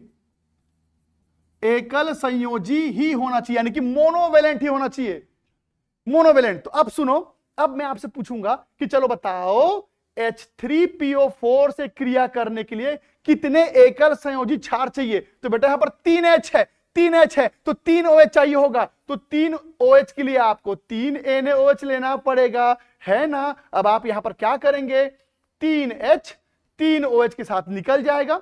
अब बोलो तो बेटा क्या बनेगा, वो बनेगा 3H2O। अब आप क्या करोगे, यहां पर 3 Na और PO4 बचा, तो क्या बनेगा, Na3PO4। तो आप इन सभी एग्जांपल में क्या देख रहे हो, आपने देखा कि ये जो अम्ल हैं वो कितने एकल संयोजी क्षार से क्रिया करेंगे। गौर सुनना बेटा, कोई भी अम्ल कितने एकल संयोजी क्षार से क्रिया करेगा, बस इसको दिमाग में रखना है। तो चलिए अब मैं आपको दिखाता हूं तुल्यांकी भार अम्ल का कैसे निकलता है। तो गौर सुना बेटा, तुल्यांकी भार अम्ल का कैसे निकालोगे, तो तुल्यांकी भार अम्ल का ये देखो ऐसे निकलता है, अम्ल का तुल्यांकी भार कैसे निकलता है। तो सुना बेटा, अम्ल का तुल्यांकी भार निकालने का तरीका है अणु भार बटे एकल संयोजी क्षार की संख्या, क्षार की संख्या। ये देखो, ये है तुल्यांकी भार निकालने का तरीका, ये है तुल्यांकी भार निकालने का तरीका। क्या? अणु भार बटे एकल संयोजी क्षार की संख्या। तो अब तुम बताना बेटा, अगर मैं आपसे पूछूंगा कि चलो आप HCl का, गौर से सुनना, अगर मैं आपसे कहूंगा कि चलो HCl का तुल्यांकी भार निकालो, HCl का तुल्यांकी भार कितना होगा? तो तुमने लिखा है ऊपर में अणु भार, तो HCl का अणु भार कितना होता है बेटा? 36.5। कितना होता है? 36.5। अब तुम बताओ HCl कितने एकल संयोजी क्षार से क्रिया करता है? HCl कितने एकल संयोजी क्षार से क्रिया करता है? एक एकल संयोजी क्षार से क्रिया करता है। तो डिवाइड बाई 1 कर देना, तो ये बेटा हो जाएगा HCl का तुल्यांकी भार। ये हो जाएगा HCl का तुल्यांकी भार। वहीं पर किसी ने पूछा कि चलो बताओ H2SO4 का तुल्यांकी भार कितना होगा? तुल्यांकी भार कितना होगा? तो पहले H2SO4 का अणु भार कितना होता है? H2SO4 का अणु भार अभी तुमने निकाला है। ये देखो आपने अभी H2SO4 का तुल्यांकी भार निकाला है, माफ कीजिए अणु भार निकाला। कितना है बेटा? 98। तो अभी मैं आपसे ये पूछूंगा कि H2SO4 का अणु भार कितना है? 98। और नीचे क्या लिखा है? एकल संयोजी क्षार की संख्या। तो बताओ बेटा H2SO4 एकल संयोजी, कितने एकल संयोजी क्षार से क्रिया किया? H2SO4 ने कितने एकल संयोजी क्षार से क्रिया किया? दो एकल संयोजी क्षार से क्रिया किया। तो इसको डिवाइड बाय 2 कर देंगे तो हो जाएगा बेटा 49। तो ये है तुल्यांकी भार H2SO4 का। तो याद रखना, तुल्यांकी भार निकालने का तरीका होता है अणु भार बटा एकल संयोजी क्षार की संख्या। तो ये होता है। अच्छा चलो जी, इसी में अब तुम मुझे बताना कि H3PO4 का तुल्यांकी भार कितना होगा? तो बेटा पहले जल्दी से मुझे H3PO4 का अणु भार बताओ कितना आएगा, जल्दी बताइए जल्दी बताइए। H3PO4 का अणु भार कितना होगा? फटाक से बताओ मुझे बताएंगे मेरे जल्दी। H3PO4 का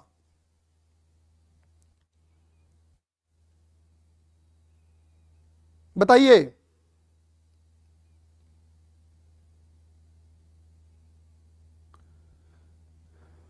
कितना होगा बेटा?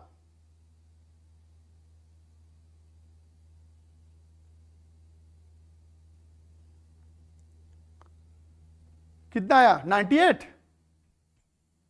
98 करेक्ट। 98 होता है ये भी, 98 होता है ये भी।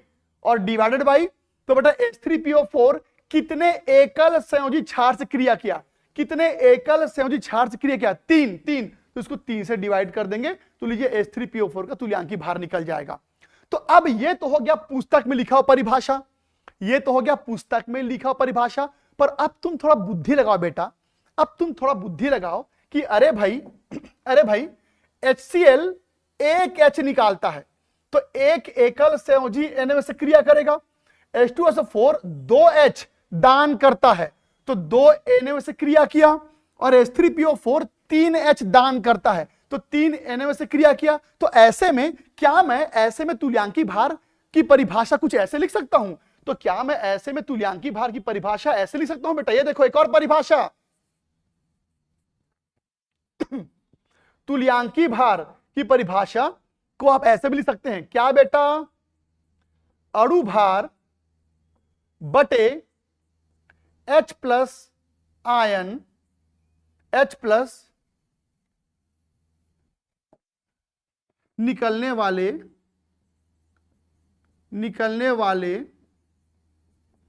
H प्लस आयन की संख्या। तो जल्दी से बताओ, मैं इस सूत्र को ऐसे भी लिख सकता हूं ना बेटा, तुल्यांकी भार अम्ल का। अब आप कैसे निकालोगे? तो एक और फॉर्मूला बन गया, तुल्यांकी भार अम्ल का कैसे निकालोगे? अणु भार बटे H प्लस निकलने वाले H प्लस आयन की संख्या, तो यह है बेटा तुल्यांकी भार अम्ल का निकालने का तरीका। यह है बेटा तुल्यांकी भार अम्ल का निकालने का तरीका। अब मैं आपको दिखाता हूं क्षार का कैसे निकालेंगे तुल्यांकी भार। तो इसको देख के क्या आप मुझे क्षार का तुल्यांकी भार निकालने का तरीका बता सकते हैं? कि बेटा अम्ल H+ निकालता है, अम्ल H+ निकालता है तो क्षार OH- आयन निकालता है। तो बेटा अब तुम बताओ, मेरे ख्याल समझ ही गए होंगे क्या बोलने वाला हूं। तो बेटा अगर आप तुल्यांकी भार क्षार का निकालोगे तो इसको कैसे आप ट्रीट करोगे? तो इसको आप कहेंगे बेटा अणु भार। तो जल्दी बताओ, अम्ल क्या निकालता है? अम्ल जो होता है जी, अम्ल क्या होता है बेटा? एक मिनट, अम्ल क्या होता है? तो बेटा अम्ल होता है कि वो कितना H+ निकालेगा, अम्ल होता है कितना H+ निकालेगा। तो फिर जल्दी बताओ, क्षार क्या होता है? कितना OH- आयन निकालेगा। तो निकलने वाले OH- आयन की संख्या, OH- आयन की संख्या, ये होगा बेटा क्षार का तुल्यांकी भार। ये देखो कैसे करोगे। तो किसी ने बोला कि चलो तुल्यांकी भार NaOH का बताओ, NaOH का। तो बेटा NaOH का अणु भार कितना होता है? 40 ग्राम। और NaOH जब टूटेगा तो कितना OH निकालेगा? एक ही OH निकालेगा। तो बेटा ये 40 का 40 रहेगा। कोई आपसे पूछेगा NaOH का तुल्यांकी भार कितना है? तो बोलना 40 ग्राम। ठीक उसी प्रकार अगर किसी ने पूछ दिया कि चलो CaOH होल ट्वाइस का तुल्यांकी भार निकालो, या फिर AlOH होल थ्राइस का तुल्यांकी भार निकालो, कैसे निकालोगे बेटा? कैसे निकालोगे? इसका पहले अणु भार निकाल लेना, जबानी मुझे भी याद नहीं है। अणु भार निकाल लेना बटे 2 क्यों? क्योंकि 2 OH निकलेगा। इसका जो भी अणु भार होगा निकाल लेना, जबानी मुझे याद नहीं है। AlOH होल थ्राइस का अणु भार निकालना डिवाइडेड बाय 3। तो बस आपको इतना पता होना चाहिए बेटा कि तुल्यांकी भार किसी कैसे निकालते हैं। पर अब प्रश्न ये उठता है कि परमाणु भार निकालते क्यों हैं, अणु भार निकालते क्यों हैं, तुल्यांकी भार क्यों निकालते हैं, क्या उपयोग है इनका? तो बेटा अगर आपको परमाणु भार, अणु भार, तुल्यांकी भार निकालने नहीं आया ना, तो आगे चल के न्यूमेरिकल नहीं बना पाओगे। तो इस चैप्टर को मजबूत करने के लिए शुरुआत इस बेसिक से ही होता है। तो अब मैं ये मान के चल रहा हूं कि मेरे सारे बच्चों को अब अणु भार और तुल्यांकी भार निकालने आ गया है। अब इसको क्यों निकाला गया, इसका काम क्या है, इसका यूज क्या है केमिस्ट्री में, ये आपको अगले क्लास में मैं बताऊंगा। तो एक काम करते हैं बेटा, आज क्लास में इतना ही करते हैं। आज मैंने सिर्फ आपको कुछ बेसिक बातें बताई हैं, ध्यान दीजिएगा। आज मैंने आपको कुछ बेसिक बातें बताई हैं जहां पर हम लोगों ने इन सब चीजों को पढ़ा और इन सब चीजों को पढ़ा। पर अब अगले क्लास में जो टॉपिक आने वाला है बेटा, ये टॉपिक आपके पूरे केमिस्ट्री को निर्धारित करेगा। जिस बच्चे ने इसको सीख लिया ना, जिस बच्चे ने इस विषय को, इस टॉपिक को सीख लिया, समझ लो वो केमिस्ट्री में अपना मजबूती बना लेगा। और जो बच्चा इस टॉपिक में डगमगा गया वो पूरे केमिस्ट्री में डगमगा जाता है। तो अब समझिए, आज तो सिर्फ एक इंट्रोडक्शन था बेटा, आज तो सिर्फ एक इंट्रोडक्शन था।